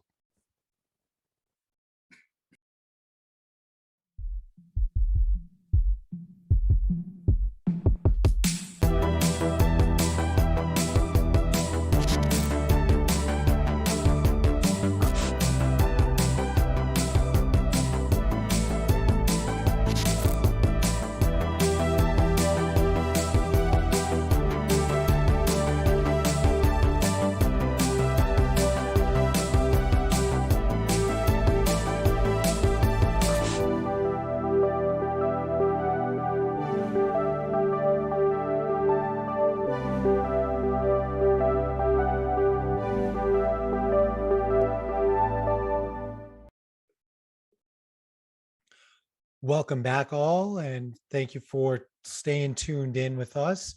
I'm joined by Nolan down in Barbados. Nolan, thank you so much for joining us yet again. I'm really excited for today's episode of The Breakup. Today's going to be the best. Today's going to be the best. I think it's the best episode we've ever done today. We've been doing it for about a month. And actually, I want to start today by saying that one of our first episodes was in that time when the markets are down and everyone's, going zoom out. And we actually did a show at the time saying, maybe the Russian thing was when Turkey started, when Bukele went and the El Salvadorians went to Turkey, and then we didn't know, and then there was rumors about Russia. And then all of a sudden the market went down, if everyone remembers, and there was this whole, zoom out. Now, the way I zoom out, and the way I think a lot of really early Bitcoiners zoom out, especially the cypherpunks, who are really interested in the trickle down of cryptography, right? So the central banking and money piece was secondary to them. The engineering of a network was primary, and the engineering of cryptographic based money was the main goal, because it would sort of turn the what we call mega political trends, like the things that aren't your choice, into a gushing stream, a torrent, a bunch of momentum that would sort of change the future. And today we have kind of an inflection point and a way to measure how right the cypherpunks really were. Because if this notion of hyper Bitcoinization is real, and the predictions and the way people imagined it, the way they envisioned it, the way they projected it into the future, the way people's imagination said a hyper Bitcoin world would look like, meant that nation states would engage with it, the largest asset managers would engage with it, that it would be engaged and met on different terms, and terms that were, I guess, favorable to the arc of history, the trend of cryptography and cryptographic keys going to individuals. And I'll try to paint a picture today, because the terms of engagement between both BlackRock and Russia, and those are the two things we're going to be focusing on first today, really show at what point they've begun this relationship with Bitcoin, right? It wasn't just a question of, here's Bitcoin, we're going to buy some, we're going to offer some commercial services. There's a whole history here, and the moment at which they meet Bitcoin tells a lot about the larger narrative that a lot of the cypherpunks predicted. So on this show, it's about relationships with money. So it is about the point at which Russia and BlackRock are starting this relationship, right? So what we saw yesterday with Russia saying they're going to legalize it, they're going to put different rules around it, also came with another headline, and this one is from CNBC. And now I don't think you should read the headline or interpret the headline too importantly. The thing about the headline is I think it's fake news, but I'll read it to you anyway. So this is a CNBC headline from yesterday: Bitcoin pouring into Ukraine as Russia masses troops on the border. Right, and they do like a 3-point hit about the story. They say Elliptic helped them. Thanks, Elliptic, for your graph analysis. So they helped them determine this was happening. And then they said that hundreds of thousands of dollars worth of Bitcoin have gone to individuals in Ukraine, being used to buy drones and different things, right? So the part that I think is fake news is I think CNBC just went Bitcoin, they want to get the story of troops amassing on the border, and how do you get that story a little bit like a show we talked about the day, Persuasion, right? You can sort of draft one idea behind the other. So I think they know that people click on Bitcoin stories. So it's like a couple $100,000. It's not a lot, right? But nevertheless, the truth of the story is important. So I don't want to take CNBC like, oh, there's drone money and Bitcoin going to the war. That's not the point of the story. The point is to talk about Russia's engagement with Bitcoin, right? They're offering all these services, but there's another acknowledgement here, a really important one, right? So there's a thing on the border. The cypherpunk worldview could explain this very easily and show that what Russia is doing is actually on track with that zoom out mega political lens that we're talking about. And here it is. So cryptography, right? Cryptography goes back thousands of years. Originally only used for military purposes, right? It was about telling secrets and engaging in war and the Byzantine generals problem we hear about. These were all war tools. At the end of World War II, the original computers, right, were computing numbers in order to run cryptographic algorithms and schemes, and that's what they were for, right? The imitation game, and Turing himself was a cryptanalyst, right? He was breaking the Nazi Enigma code. After World War II, they made cryptography illegal in the sense that it was counted as a munition, like a bomb. There was no university course on cryptography in the 1950s and 60s and 70s. You didn't just go to undergrad and we're like, well, what's a hash, right? And like that didn't happen. Like that stuff was bombs. That was missiles. You didn't just go learn about it. There wasn't even a textbook.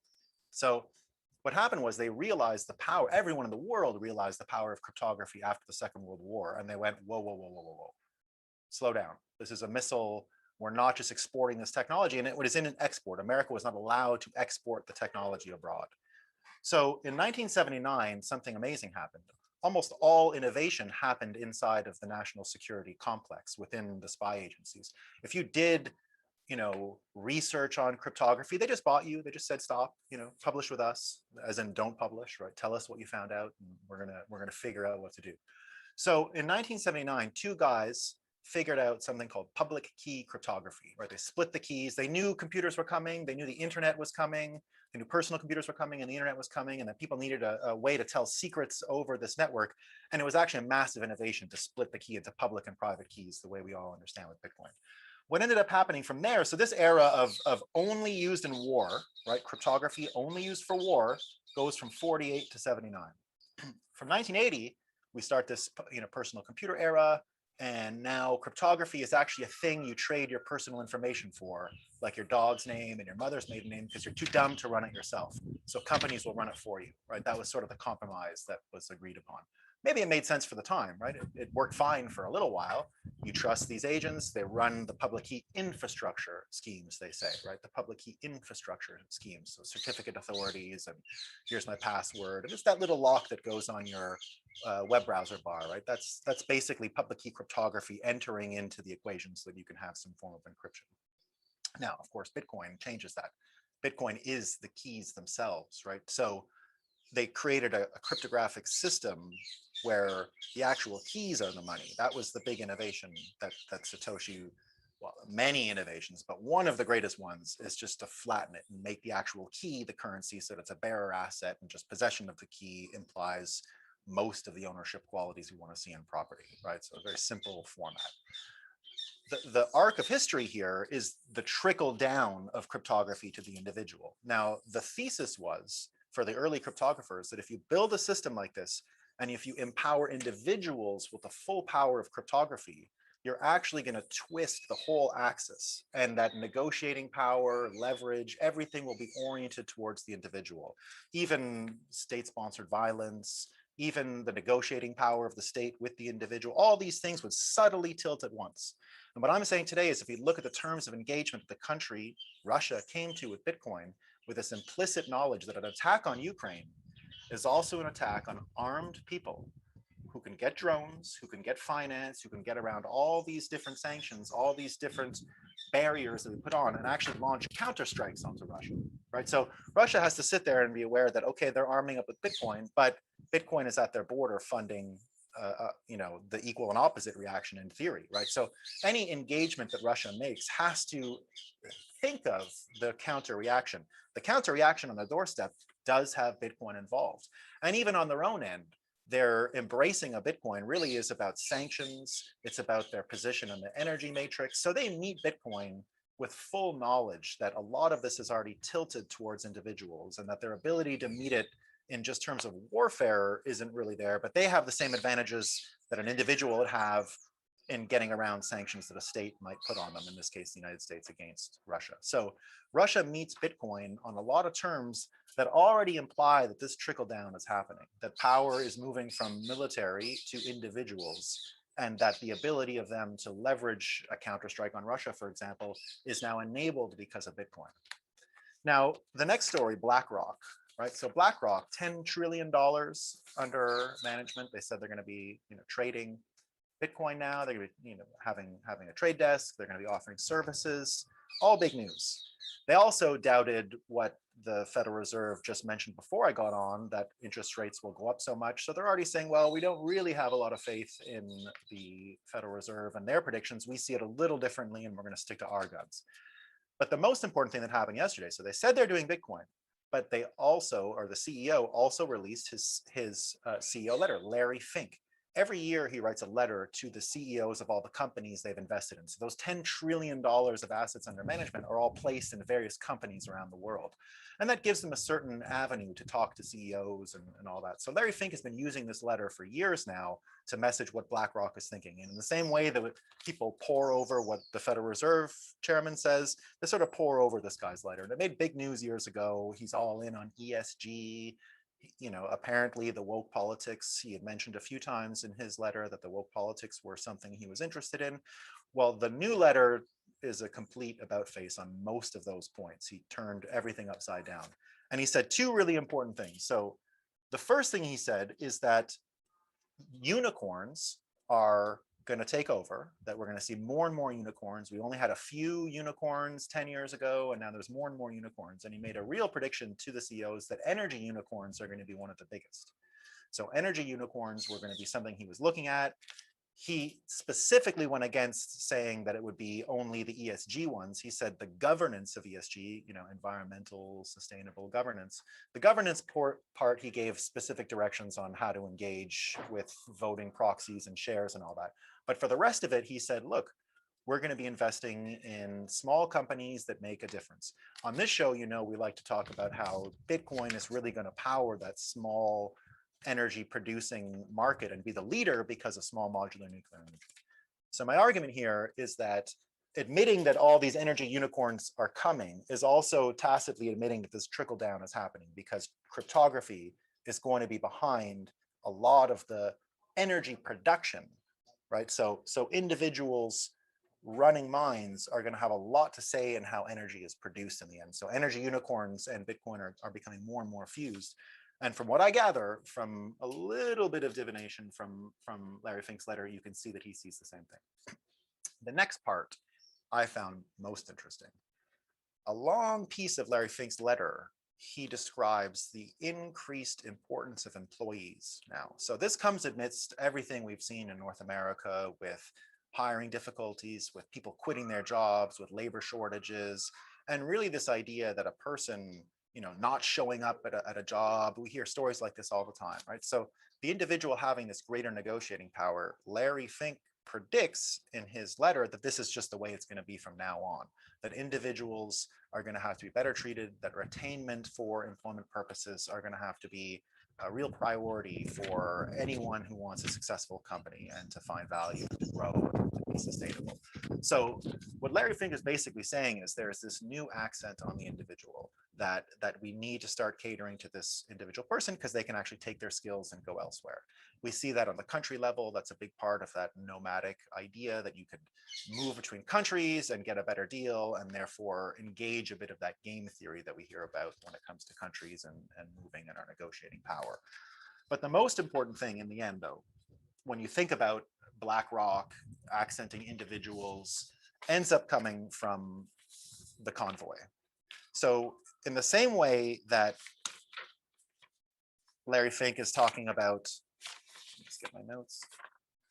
In the same way that Larry Fink is talking about employee leverage, employees quitting, the convoy, all that stuff, Glenn McGregor, important for we call it the Parliamentary Press Gallery in Ottawa. They're the people who sit in the House and just watch the people heckling and arguing and then write articles about it, like anyone reads them, right? So not the most sophisticated journalist in the history of the country. He's been there for 20 years, I think. Had this quote, this tweet. So talking about the Freedom Convoy in Ottawa. Much of the Freedom Convoy 2022 media conference, for invited media only, so he was not invited with his national network in the United States. So much of the Freedom Convoy 2022 media conference, for invited media only, was devoted to a discussion of bringing the Bitcoin community, he put the quotations, maybe he's just quoting, the Bitcoin community together with the protests to shake off the shackles of legacy financial institutions, right? So maybe he's not mocking, I shouldn't mind read him. Maybe he was just quoting what they were saying and didn't have the actual quote, I'm not sure. But what he's basically saying here is that if the Bitcoin community, or that the Bitcoin community is not even interested in the media, they're only interested here in this relationship with the truckers are only interested in this relationship with the Bitcoin community. Now, that makes me think, right? We've spent years, I mean, years in the blockchain world talking about putting supply chains on the blockchain and, you know, all this stuff. There's enterprise blockchains. You heard about that stuff for years and years and years. But I want to know what happens if the truckers just say, pay me in Bitcoin. What happens if one trucker says, there's no engaging the Bitcoin community anyway? What does that mean? There's a whole bunch of Bitcoin people, but engaging the Bitcoin would be pay me in Bitcoin. I think everyone in the Bitcoin would be engaged, Bitcoin community would be engaged if one trucker said pay me in Bitcoin and then all the truckers said pay me in Bitcoin. What would happen if all the truckers said pay me in Bitcoin? Well, if all the truckers said pay me in Bitcoin, you would actually have the full trickle down of this entire power structure going towards the individual. Cryptography then will have gone full circle, where it won't just be from a nation state and then into a company. If the truckers get Bitcoin and only work for Bitcoin, if North American truckers, the Teamsters, Canada, United States, Mexico, if they said it's better for us to have this one currency than to exchange pesos for USD, for Canadian D, and going across countries and this and that and blah, blah, blah. If they actually said, pay me in Bitcoin as a group, right? If they said, pay me in Bitcoin as a group, that would bring this full circle. And you would have probably all the negotiating power needed on the individuals to basically do whatever they wanted, right? So Russia's tacitly admitting that it's a military concern that people can get armed because they have Bitcoin. You have companies admitting that the employees are pretty powerful now, / we're also offering Bitcoin services because those employees who don't work for us have Bitcoin and want services and are investing with us. And finally, you have a mainstream media in Canada admitting that the entire group of truckers are only interested in Bitcoin community, and not the mainstream media. To me says we're this close now. If a couple truckers do it, say, pay me in Bitcoin, I think we're in hyper Bitcoinization world. I think we're at the inflection point, because at this point, we can actually determine that most of these, difficult odds, not obvious choices that cypherpunks made 20, 30 years ago, that this would happen, that major countries would be engaged as a matter of game theory when it comes to their money and war maneuverings, and that major companies would be laying out the welcome mat saying, we need you and your skills, and that an entire network of delivery systems would also pivot to this incredible system. Well, we're at a point where if this would all materialize and grow from here, we are in a Bitcoin world, and we're leaving everything that would come from that old world behind. Squabbles between countries and companies getting to treat their employees poorly, and truckers getting rid into the ground. So that's the episode today. That's the breakup.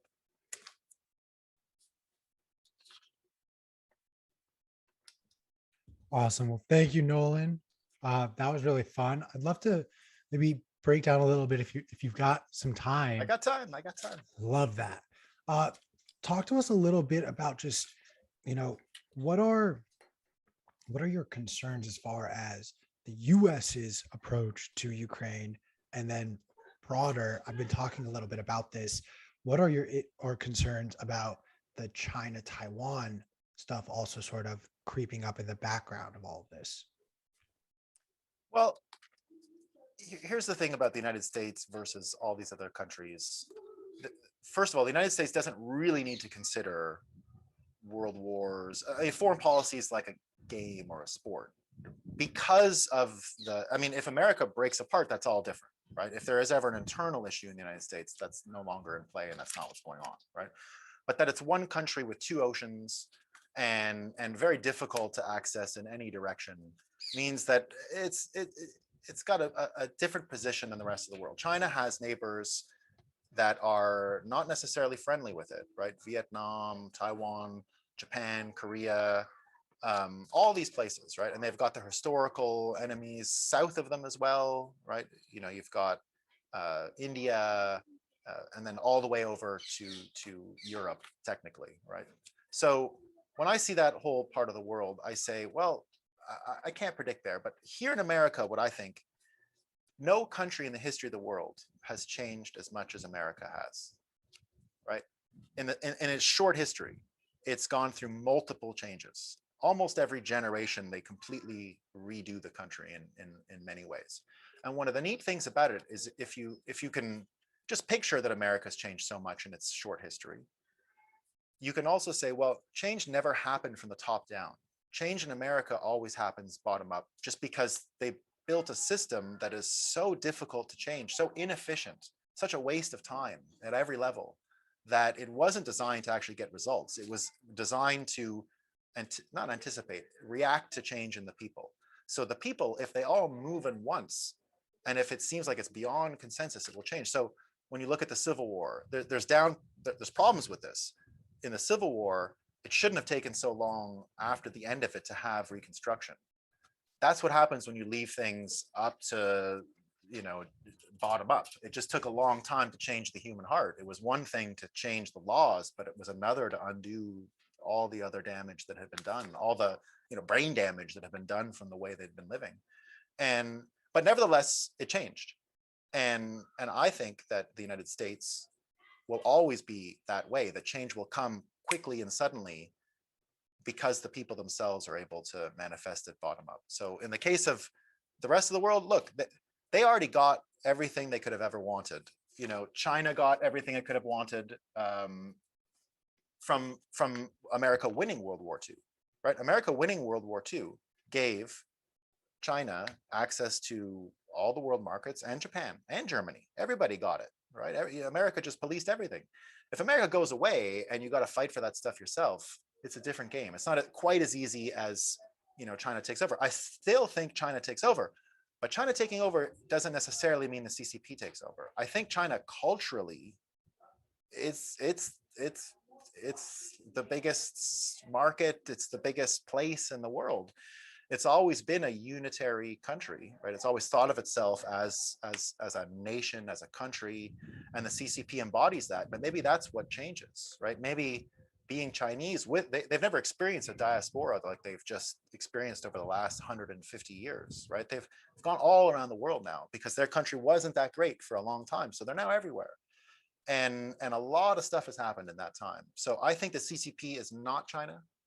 I think China is naturally going to have a huge influence in that area, culturally, economically, all that stuff. I don't think the CCP will, but that's just me. That might be the first time I've ever actually heard it. Got an audio problem. One second. No worries. Can you hear me now? But Did that do anything? No, that didn't do it. can you hear me now? Now I can hear you. Yeah. Okay, there perfect. You go. So essentially what I was trying to say is what you've actually just shared. It's the first time I've ever heard it explained like this, where rather than it being the CCP who has the control because they control China, it's just the Chinese culture. And I think that's a very interesting way to articulate it because, I am a very big proponent of America's largest export is nothing physical or material. It is our culture. It is our entertainment industry. True, except the food too. Don't forget the food. The food's really important. We do have one huge material export, food. That is important in the case of China. It is because they don't have that. They don't have that, right? What in your mind in this scenario are you saying the CCP is not in control of China, or like, i.e., does a new government sort of have control, or are they still in control but kind of recognize that they need to be in the background? Yeah, I think there's another revolution. I think there's another revolution in China much closer than we think. And for the simple reason that if China had everything it wanted, the CCP had everything it wanted after it got into the WTO, it had everything. It didn't have to fight for it. Now that it has to fight for it, it's not exactly the same calculation. When you have to fight for something, you got to give and take. And the neighbors aren't necessarily just going to give it. Like Japan's not just going to go away. Korea's not just going to go away. Hong Kong went away, but that's one example. There's other countries, there's other places, there's other enemies, there's other competitors, right? So it's not, they don't have an open road. My bet is that the attitude of engagement, the competition, the zero-sum nature of the CCP versus its neighbors, the zero-sum nature of the CCP versus its neighbors will be its downfall. And that eventually the sort of win-win for China can take over. Now, I've heard all sorts of things. Win-win isn't part of cultural China. It is, it's a different negotiating thing. Well, I don't know anything about that. I know that humans will, in general, choose something if it's good for them. If it's good for someone else too, then that's the better option. And my bet is they have a lot of trouble over there first. The way it shakes out is China gets its culture back because their culture is already gone. Right, the CCP is not China. It's not even close. And anyone who thinks that they're brainwashed by the CCP, there's a lot of people there. But if you go to China, I mean, the last time I was in China was 2016, and it was right on the border of our 2016 election in America, right on the brink of the 2016 election in America. And they had spies over all of us, right? There spies were put. There were a lot of Bitcoin, crypto people there at the time when I was there. Samson Mao and Vitalik Buterin and Zuko Wilcox. It was like one of the last big migrations of people over there before it all started getting shut down. And so there were spies everywhere, right? And I met one. I figured out that was a spy, and I said, they're not like James Bond spies. They're just looking for info, right? They just want to know what's up, where the parties are, and chat with people, and maybe get you in a honeypot or something. And I say, yeah, you know, because this person gets on, I work in Beijing. All right, I get it. You work in Beijing. I understand what you mean. And so we started talking about things, and they said, look, what you have in America is much more dangerous. You have self-censorship, right? You have self-censorship. Here in China, what we have is we can say whatever we want. None of us really agree with the CCP. We all know they're lying. Everyone knows it's a scam. Like, if Americans think they're you know, teaching us something that our government is out to get us and is not to be trusted, well, get with the program. We know that. And you can even see it with the relationship with their money. This show's about money, right? One of the biggest things holding America back from hyper Bitcoinization is they love their dollar. They love America, right? They did the thing, right? The Pledge of Allegiance and all that. Chinese people never did that stuff to their country. They don't give a shit about the CCP, right? When there's a hint of inflation in the air, they sell. They don't care about the renminbi or the won or the yuan or anything like that, right? Inflation coming, get out, get out. There is no emotional tie to the company, the corporation, the living body that is the institution of the CCP. If they screw up, they're going to hear about it. And they've had an easy road until now, frankly, an easy road, right? And so the road gets harder from here on out because America isn't going to pave it anymore. America can't do it. Like, it can't handle it, right? And so in my mind, you've got a situation where China has its own problems to reckon with, and they're on its doorstep. I think they can get over it and be great and be the greatest contributor to a hyper Bitcoin world. I mean, this is the country of merchants, of, you know, never forget, China was the place you could travel peacefully and meet the merchants before it all went to heck hundreds of years ago, right? You could go from town to town and get an inn, and, you know, when those knights in the Middle Ages were stopping you from traveling from castle to castle, you could take a horse and peacefully go from town to town, you know, go to restaurants, all that stuff. That's all coming back. I love how you just very nonchalantly go, yeah, I met a Chinese spy.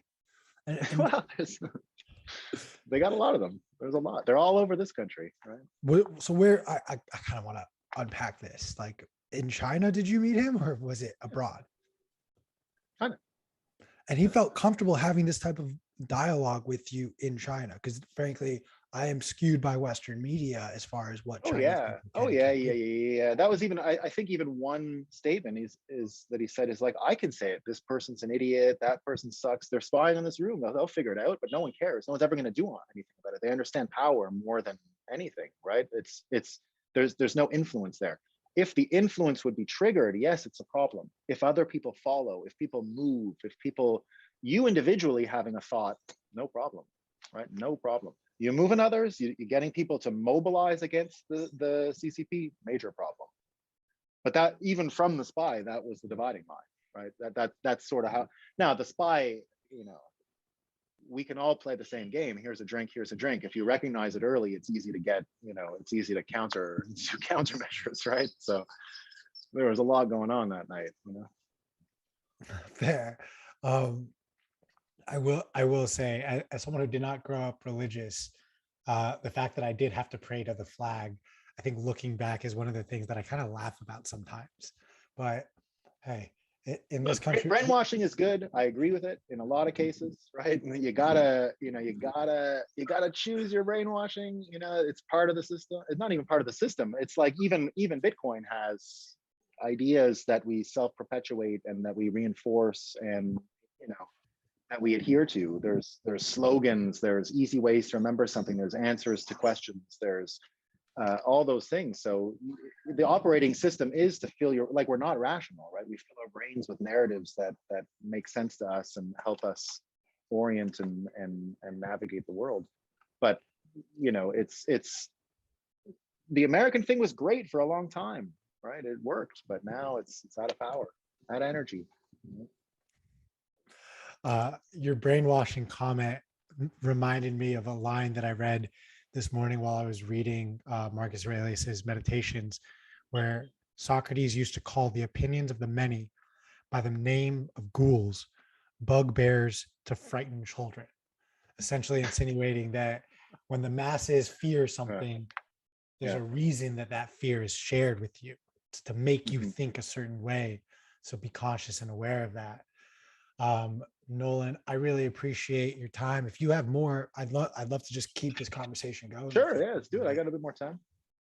I want to go back a little bit now to discuss, Russia and Ukraine. You spent some time talking about it in your segment. What is it? What are signs? What are events that you're really paying attention to that maybe it's not going to be covered by the news, that it's not going to be publicized that this happened, but what is a triggering event? Yeah, that's a good question. I'd say the one you're not going to hear about is definitely Ukrainians. Well, that's not true. It's hard to say because you've definitely got a machine in America that seems to be provoking some kind of action. It's definitely focusing an undue amount of attention on what's going on there. I do think that Putin is a little trapped in a sense. Like, I don't think he can actually go now and do anything. He was sort of invited, minor incursion, we don't care. And then all of a sudden, there's that piece. I guess the one piece that I would say is Blinken, right? And it's from the American side. I think it's from the American side. Blinken, the Secretary of State, said last week that we're worried about false flag, fake video, or something like that, right? We're worried about one of these diversionary false flag attacks. And everybody sort of smashed him for saying, well, is it you planning it? Are you the one planning it, right? Did you tip it off? You couldn't name what it was. In the end, I thought, that was actually, it might have been a mistake. I think he delivered it with really bad body language and quite terribly as far as explaining it to the people. But what it did do is put the idea out there. So very accidentally, they telegraphed an idea that now I think eliminates the possibility of that happening.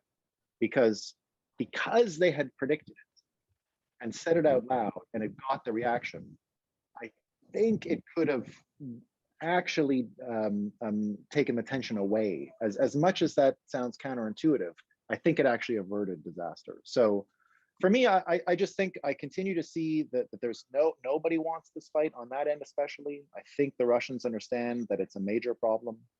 But I guess if they do it, it means to me that the US no longer have the power to sanction. So I think that's probably the most important thing. If it's proven that the US sanctions are not to be feared, and that the Russian central bank has truly pivoted enough to not care, that's a major story. I mean, a major story. But I think people will probably pay attention to that. I think they will. I want to unpack that because I don't know if you caught before we had you come on, I was actually specifically discussing the fear, or we'll call it fear of sanctions by both Russia and potentially China. And there are conversations happening with my home country of Iran that's been under sanctions for about 50 years now, sorry. And I mean, hearing the idea that US sanctions could very well not have the same meaning or carry the same weight that they once did, I don't know, candidly, it excites me a little bit, but what, if any, effect do you think or influence do these meetings with Iran have on the idea of living under US sanctions for those countries? Yeah, I think Iran's got a real opportunity because it's been it's the same as the CCP piece, right? The internal tensions. It was easy for Iran to use America as sort of a contrasting pivot. You could say a lot about what Iran. They could focus a lot of attention using America, and if that's gone, if they can't really use that again, I think the energy goes back internal, right? I think it turns on itself. And the Iranians, of course, similar to what I mentioned earlier about China as well, a huge diaspora, right? A huge number of people abroad that really would like to go back to a country they recognize and a place that they, this is the cradle of civilization, right? There's a whole bunch of terraformation and regreening that has to go on. There's all kinds of that whole thing from the Sahara right there is just prime, rebuilding area. And so there's so much stuff for them to do. I think they will just I think it's once you remove America and you take it away from being a heavyweight fight, you reorient the whole thing to be the people against the government. And I think that's a good thing. It's like getting America out of there. And as I understand, America's already out of the Strait of Hormuz. So, the sanctions, I think it's a matter of time before America can't sanction people anymore. It's a matter of time. And we're pretty much there. So. Yeah, I mean, I was literally having this conversation with my father last night because I would love to go and visit Iran. I haven't been in about 16 years now. Technically speaking, I am a citizen of both countries. And I mean, there are other concerns as to traveling into Iran. They are trying to open it up for foreigners who don't necessarily live in the country to more easily visit. I mean, their economy has been hammered with inflation.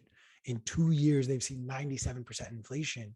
And the conversation I was having was, what is backing their currency? Are they on a gold standard? Are they on some sort of a fiat, whatever they desire? Because this is insane how their inflation has gone out of whack.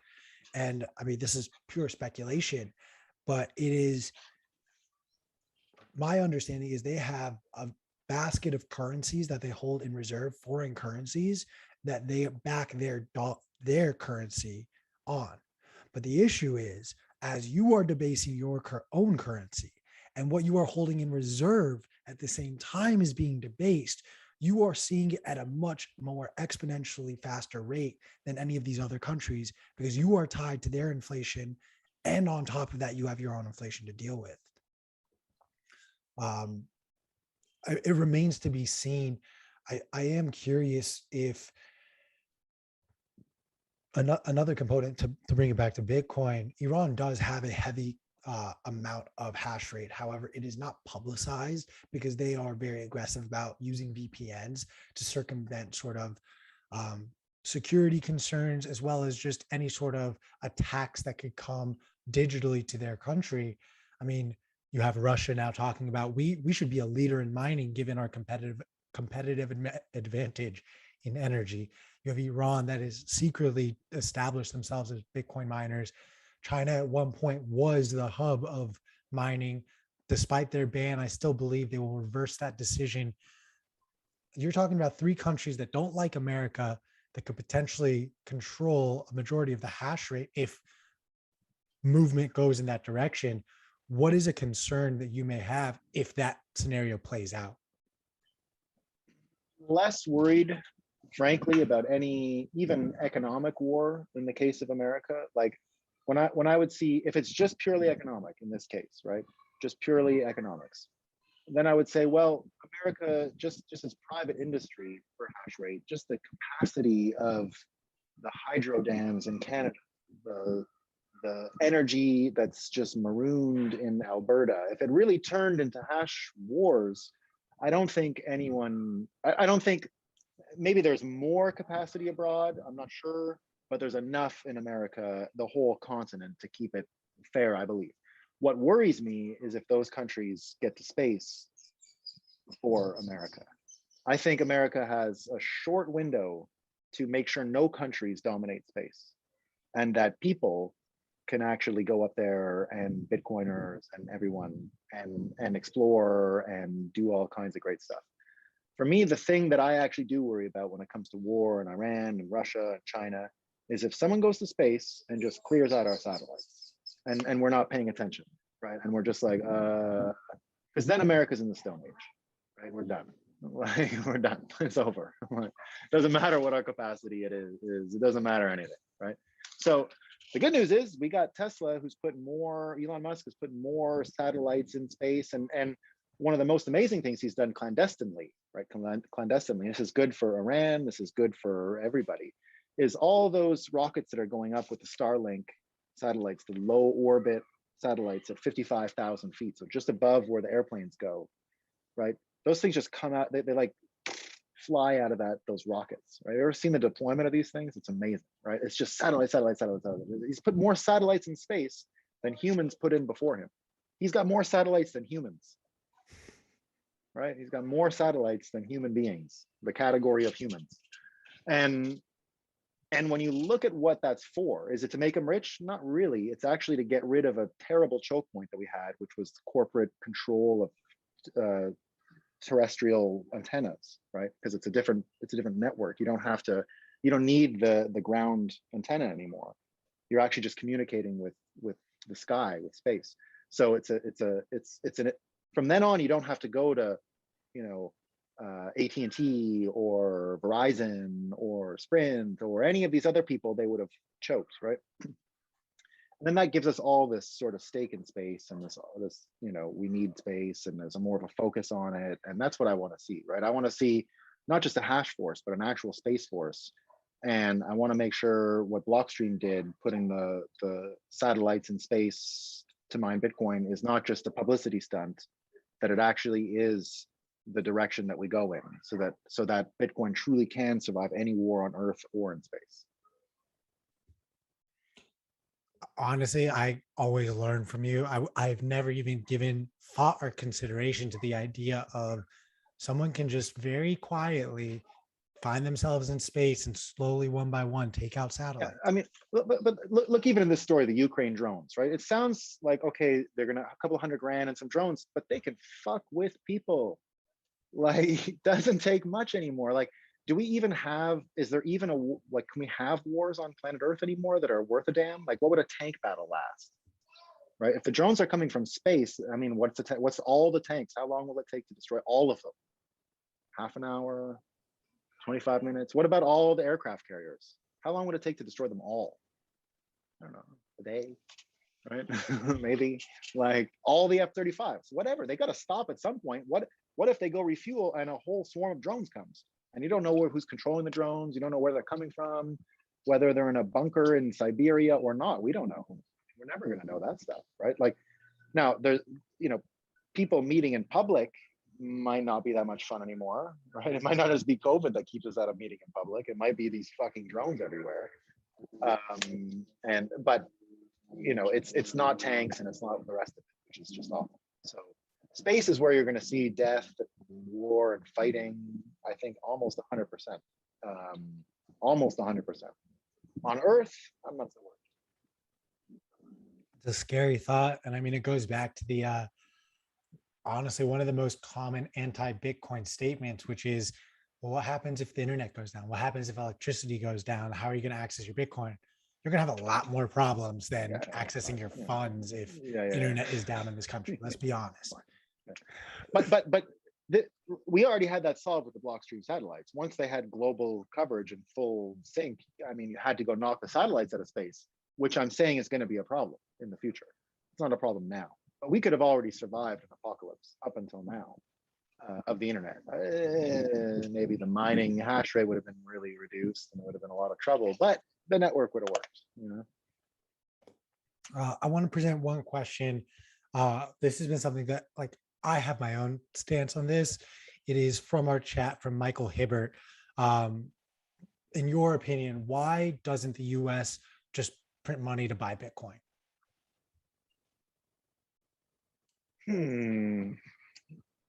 Or do you think they should be doing that? I think they will.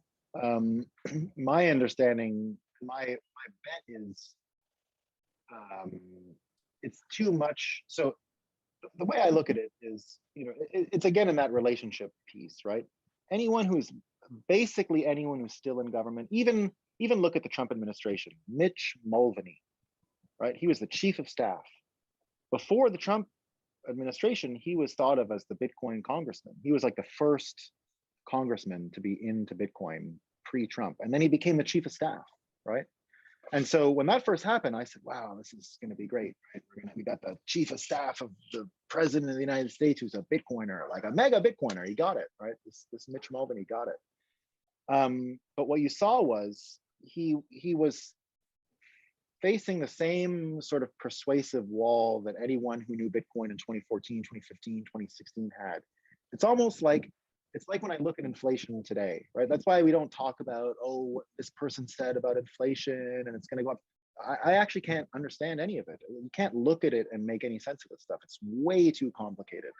And there's so many moving parts. It's like COVID, you know what I mean? Like Do I look at the data in COVID? No, I can't understand any of it. Do I do my own research? Absolutely not. Like it's terrible. I can't. It's too complicated.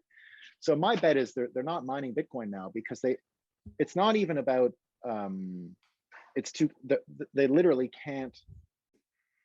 If you accept the implications of what's happening, then yeah, you would print all the money to buy the Bitcoin. You wouldn't stop. There is no like do it a little. It's like half pregnant. You know what I mean? You can't just print a little money to make Bitcoin. Once you do it, you're burning it, right? That's pure. You know, we talked about it before, I think, on the show, Gresham's law. You know, have you ever heard of this Gresham's law thing that the good money will drive out the bad, right? Within our parents' lifetime, they can remember when the silver coins were reminted and then everyone kept the good ones and then didn't. That's like sort of a manifestation of that. The silver quarters everybody had at their house before 64 or whatever. And so to me, it would be an admission that the money is useless. So it's almost like the implications are too much. It sounds like a good trade individually, it is, but the implications would just be too great. It's one of those things that just has to, you know, you just got to get hit with it. I do want to bring attention to it and highlight, like there are some people in the comments sort of talking about you know, the technology not being there, or there's defense technology to prevent attacks from space. That may be the case today, but we don't know what's being developed for tomorrow. You know, yes, there's radar technology to let our defense systems know North Korea just sent something up in space. Russia just sent something. We have that technology, yes. But frankly, I think you're naive if you don't think those countries are figuring out ways to get around that. And as far as the notion that drones do not have the capability to take down, where was it from crypto enthusiasts, drones can do aircraft carrier damage. I'm sorry, but you are completely wrong there. The Iraq war and the Afghanistan war proved just exactly that case, that drones are capable of taking out large chunks of society, large groups of people, like significant city blocks were destroyed by just a drone.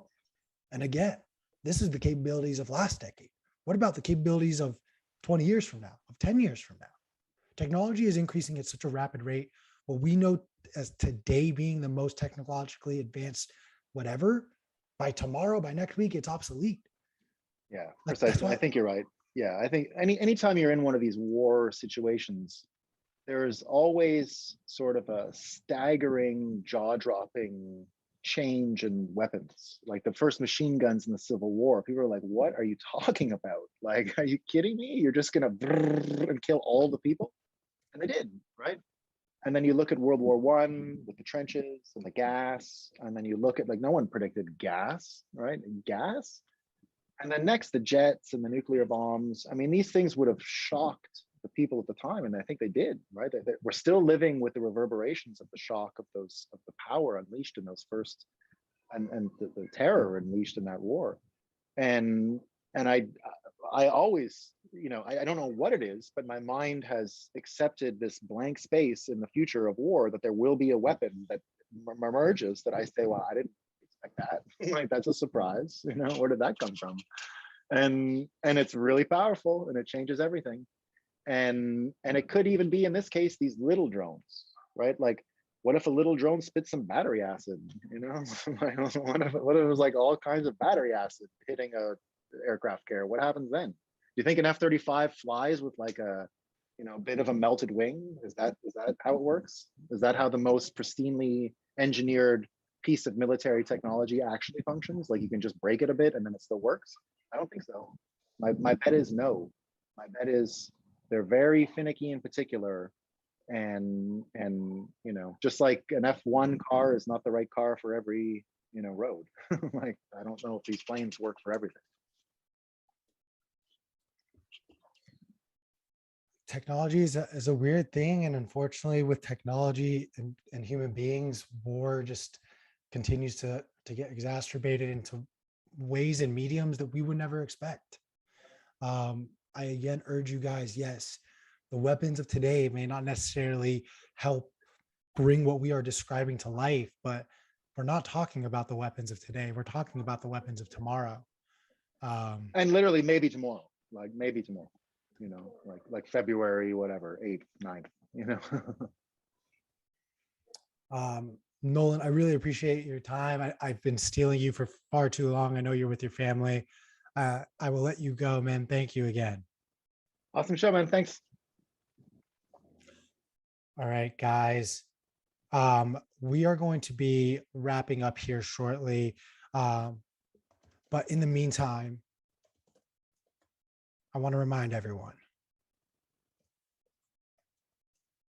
Bitcoin 22, you're going to want to be there. You are going to need to buy a ticket. You're going to want to buy a ticket this week because ticket prices will go up. Use code YTMAG. I know at this point we are dealing with the diehards, and I will give some shout outs. D348, some Goblin Loser, DK. You guys are the real homies, the real OGs. Always appreciate you guys coming through. I know those of you who maybe are just tuning in now, we go live Monday through Thursday, starting at 1 p.m. Eastern. We will have some interesting episodes next week. You will actually see our producer, Chris, for a whole episode, quite frankly. He's going to run the show. I am going to be, as well as Alex, in undisclosed locations in the freezing cold. Make sure you give all of us follows on Twitter. We'll post some fun pics behind the scenes, but we have some exciting stuff that we're working on next week. And we have a really, really awesome interview on Monday. We're going to announce it Sunday, Super Bowl Sunday. We'll announce it tomorrow. How about that? We'll announce our exciting guest on Monday's episode tomorrow. We'll let you guys enjoy the Super Bowl. Throw it in the chat. Who do you think is going to win? Who do you guys think? I'm in LA. I am not a Rams fan, but I am rooting for the Rams. I think I'm going to have to put my money where my mouth is. So I will go ahead and pick the Rams to win that game. And I'm going to even throw a prop out that I'm keeping an eye on. But over under catches for both Jamarcus Chase. So line is at +4 Bengals. That I'm definitely taking the Rams just at the line right there. I'd even double down and go money line on the Rams if you feel so bold like I do. Open water swim. I love where your head's at. Bitcoin is going to win the Super Bowl. Who else is excited for that FTX commercial? As we've spoken, the line just moved to +4.5. Everyone keeps betting on the Rams. All right, I'm going to say this right now. If that's the case, the Bengals might actually win. We might have to hedge. I might have to hedge this.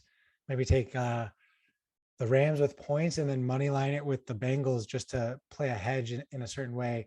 But yes, the FTX commercial, it's got Larry David in it. I don't know if any other Seinfeld or Curb Your Enthusiasm fans are out there, but it should just be funny. Shout out my homie Meti's girlfriend, who's also in the commercial. So we're really excited to see that premiere. But again, Bitcoin being on a mainstream stage like that, look at what happened last year after the whole Wall Street Bets Reddit debacle. Reddit went and bought a 15-second spot in the Super Bowl, and they entered the zeitgeist. And meme stock trading became a part of trading culture, and it continues to be. I mean, they're getting ripped apart right now as far as the pullbacks go. But at the same time, once you enter that ilk, once you enter that level of notoriety, you got to keep in mind the Super Bowl is the most viewed event in this country, the most viewed live event in this country. The only event globally that's bigger is the World Cup finals. I hope myself, maybe even my producer Chris, will be there. We'll shoot an episode of Bitcoin Magazine live from Qatar. But in the meantime, our eyes are going to be on this FTX ad. Make sure whatever this offering is, they're saying they're going to offer free Bitcoin. For those of us that already know the good word of Satoshi, be ready to just get a few free sats. Talk about it with your friends at your Super Bowl party. This is a big deal. We'll talk about it a lot on Monday's episode as well, but this is going to be a huge step forward. And just so you guys really can understand how the NFL and just the entertainment industry values the Super Bowl in a different way than any other game that the NFL plays. Mind you, the NFL typically wins the ratings game across the board. across sports, across entertainment. The ratings for NFL games are higher than any other event broadcast on TV in this country. With that in mind, the Super Bowl is the cream of the crop of this. Now, regardless of what your stance is in this, I want to educate you in this facet of it. In the midst of 2020, when the BLM protests were picking up and a lot of athletes were speaking up, it was not any other NFL player other than Patrick Mahomes, the most recent Super Bowl MVP. When his face and his voice came on the screen, that's when Roger Goodell paid attention, and he publicized that. It is, you can look this up. It was Patrick Mahomes that convinced the NFL that they have to do something. And so as a result, you have to understand the star power that comes with being on the stage that is the Super Bowl. Now, mind you, some of your girlfriends, wives, sisters, whatever, some of the guys at the Super Bowl party too, they don't watch football. In fact, some of them genuinely are there just to watch the commercials. Bill Burr was on Hot Ones weeks ago talking about, I hate watching the Super Bowl at a party because I want to watch the game, but 90% of this party is just here for the commercials. So they talk during the game and they shut up during the commercials. It's like, no, what? Well, I want to watch football. So you got to keep in mind that this is a 4-hour block of TV that is heavily invested as far as human attention, American attention goes. This is going to be great. And I think on that note, we're going to wrap today's show up. Stack sats, be well, and we'll catch you guys on Monday.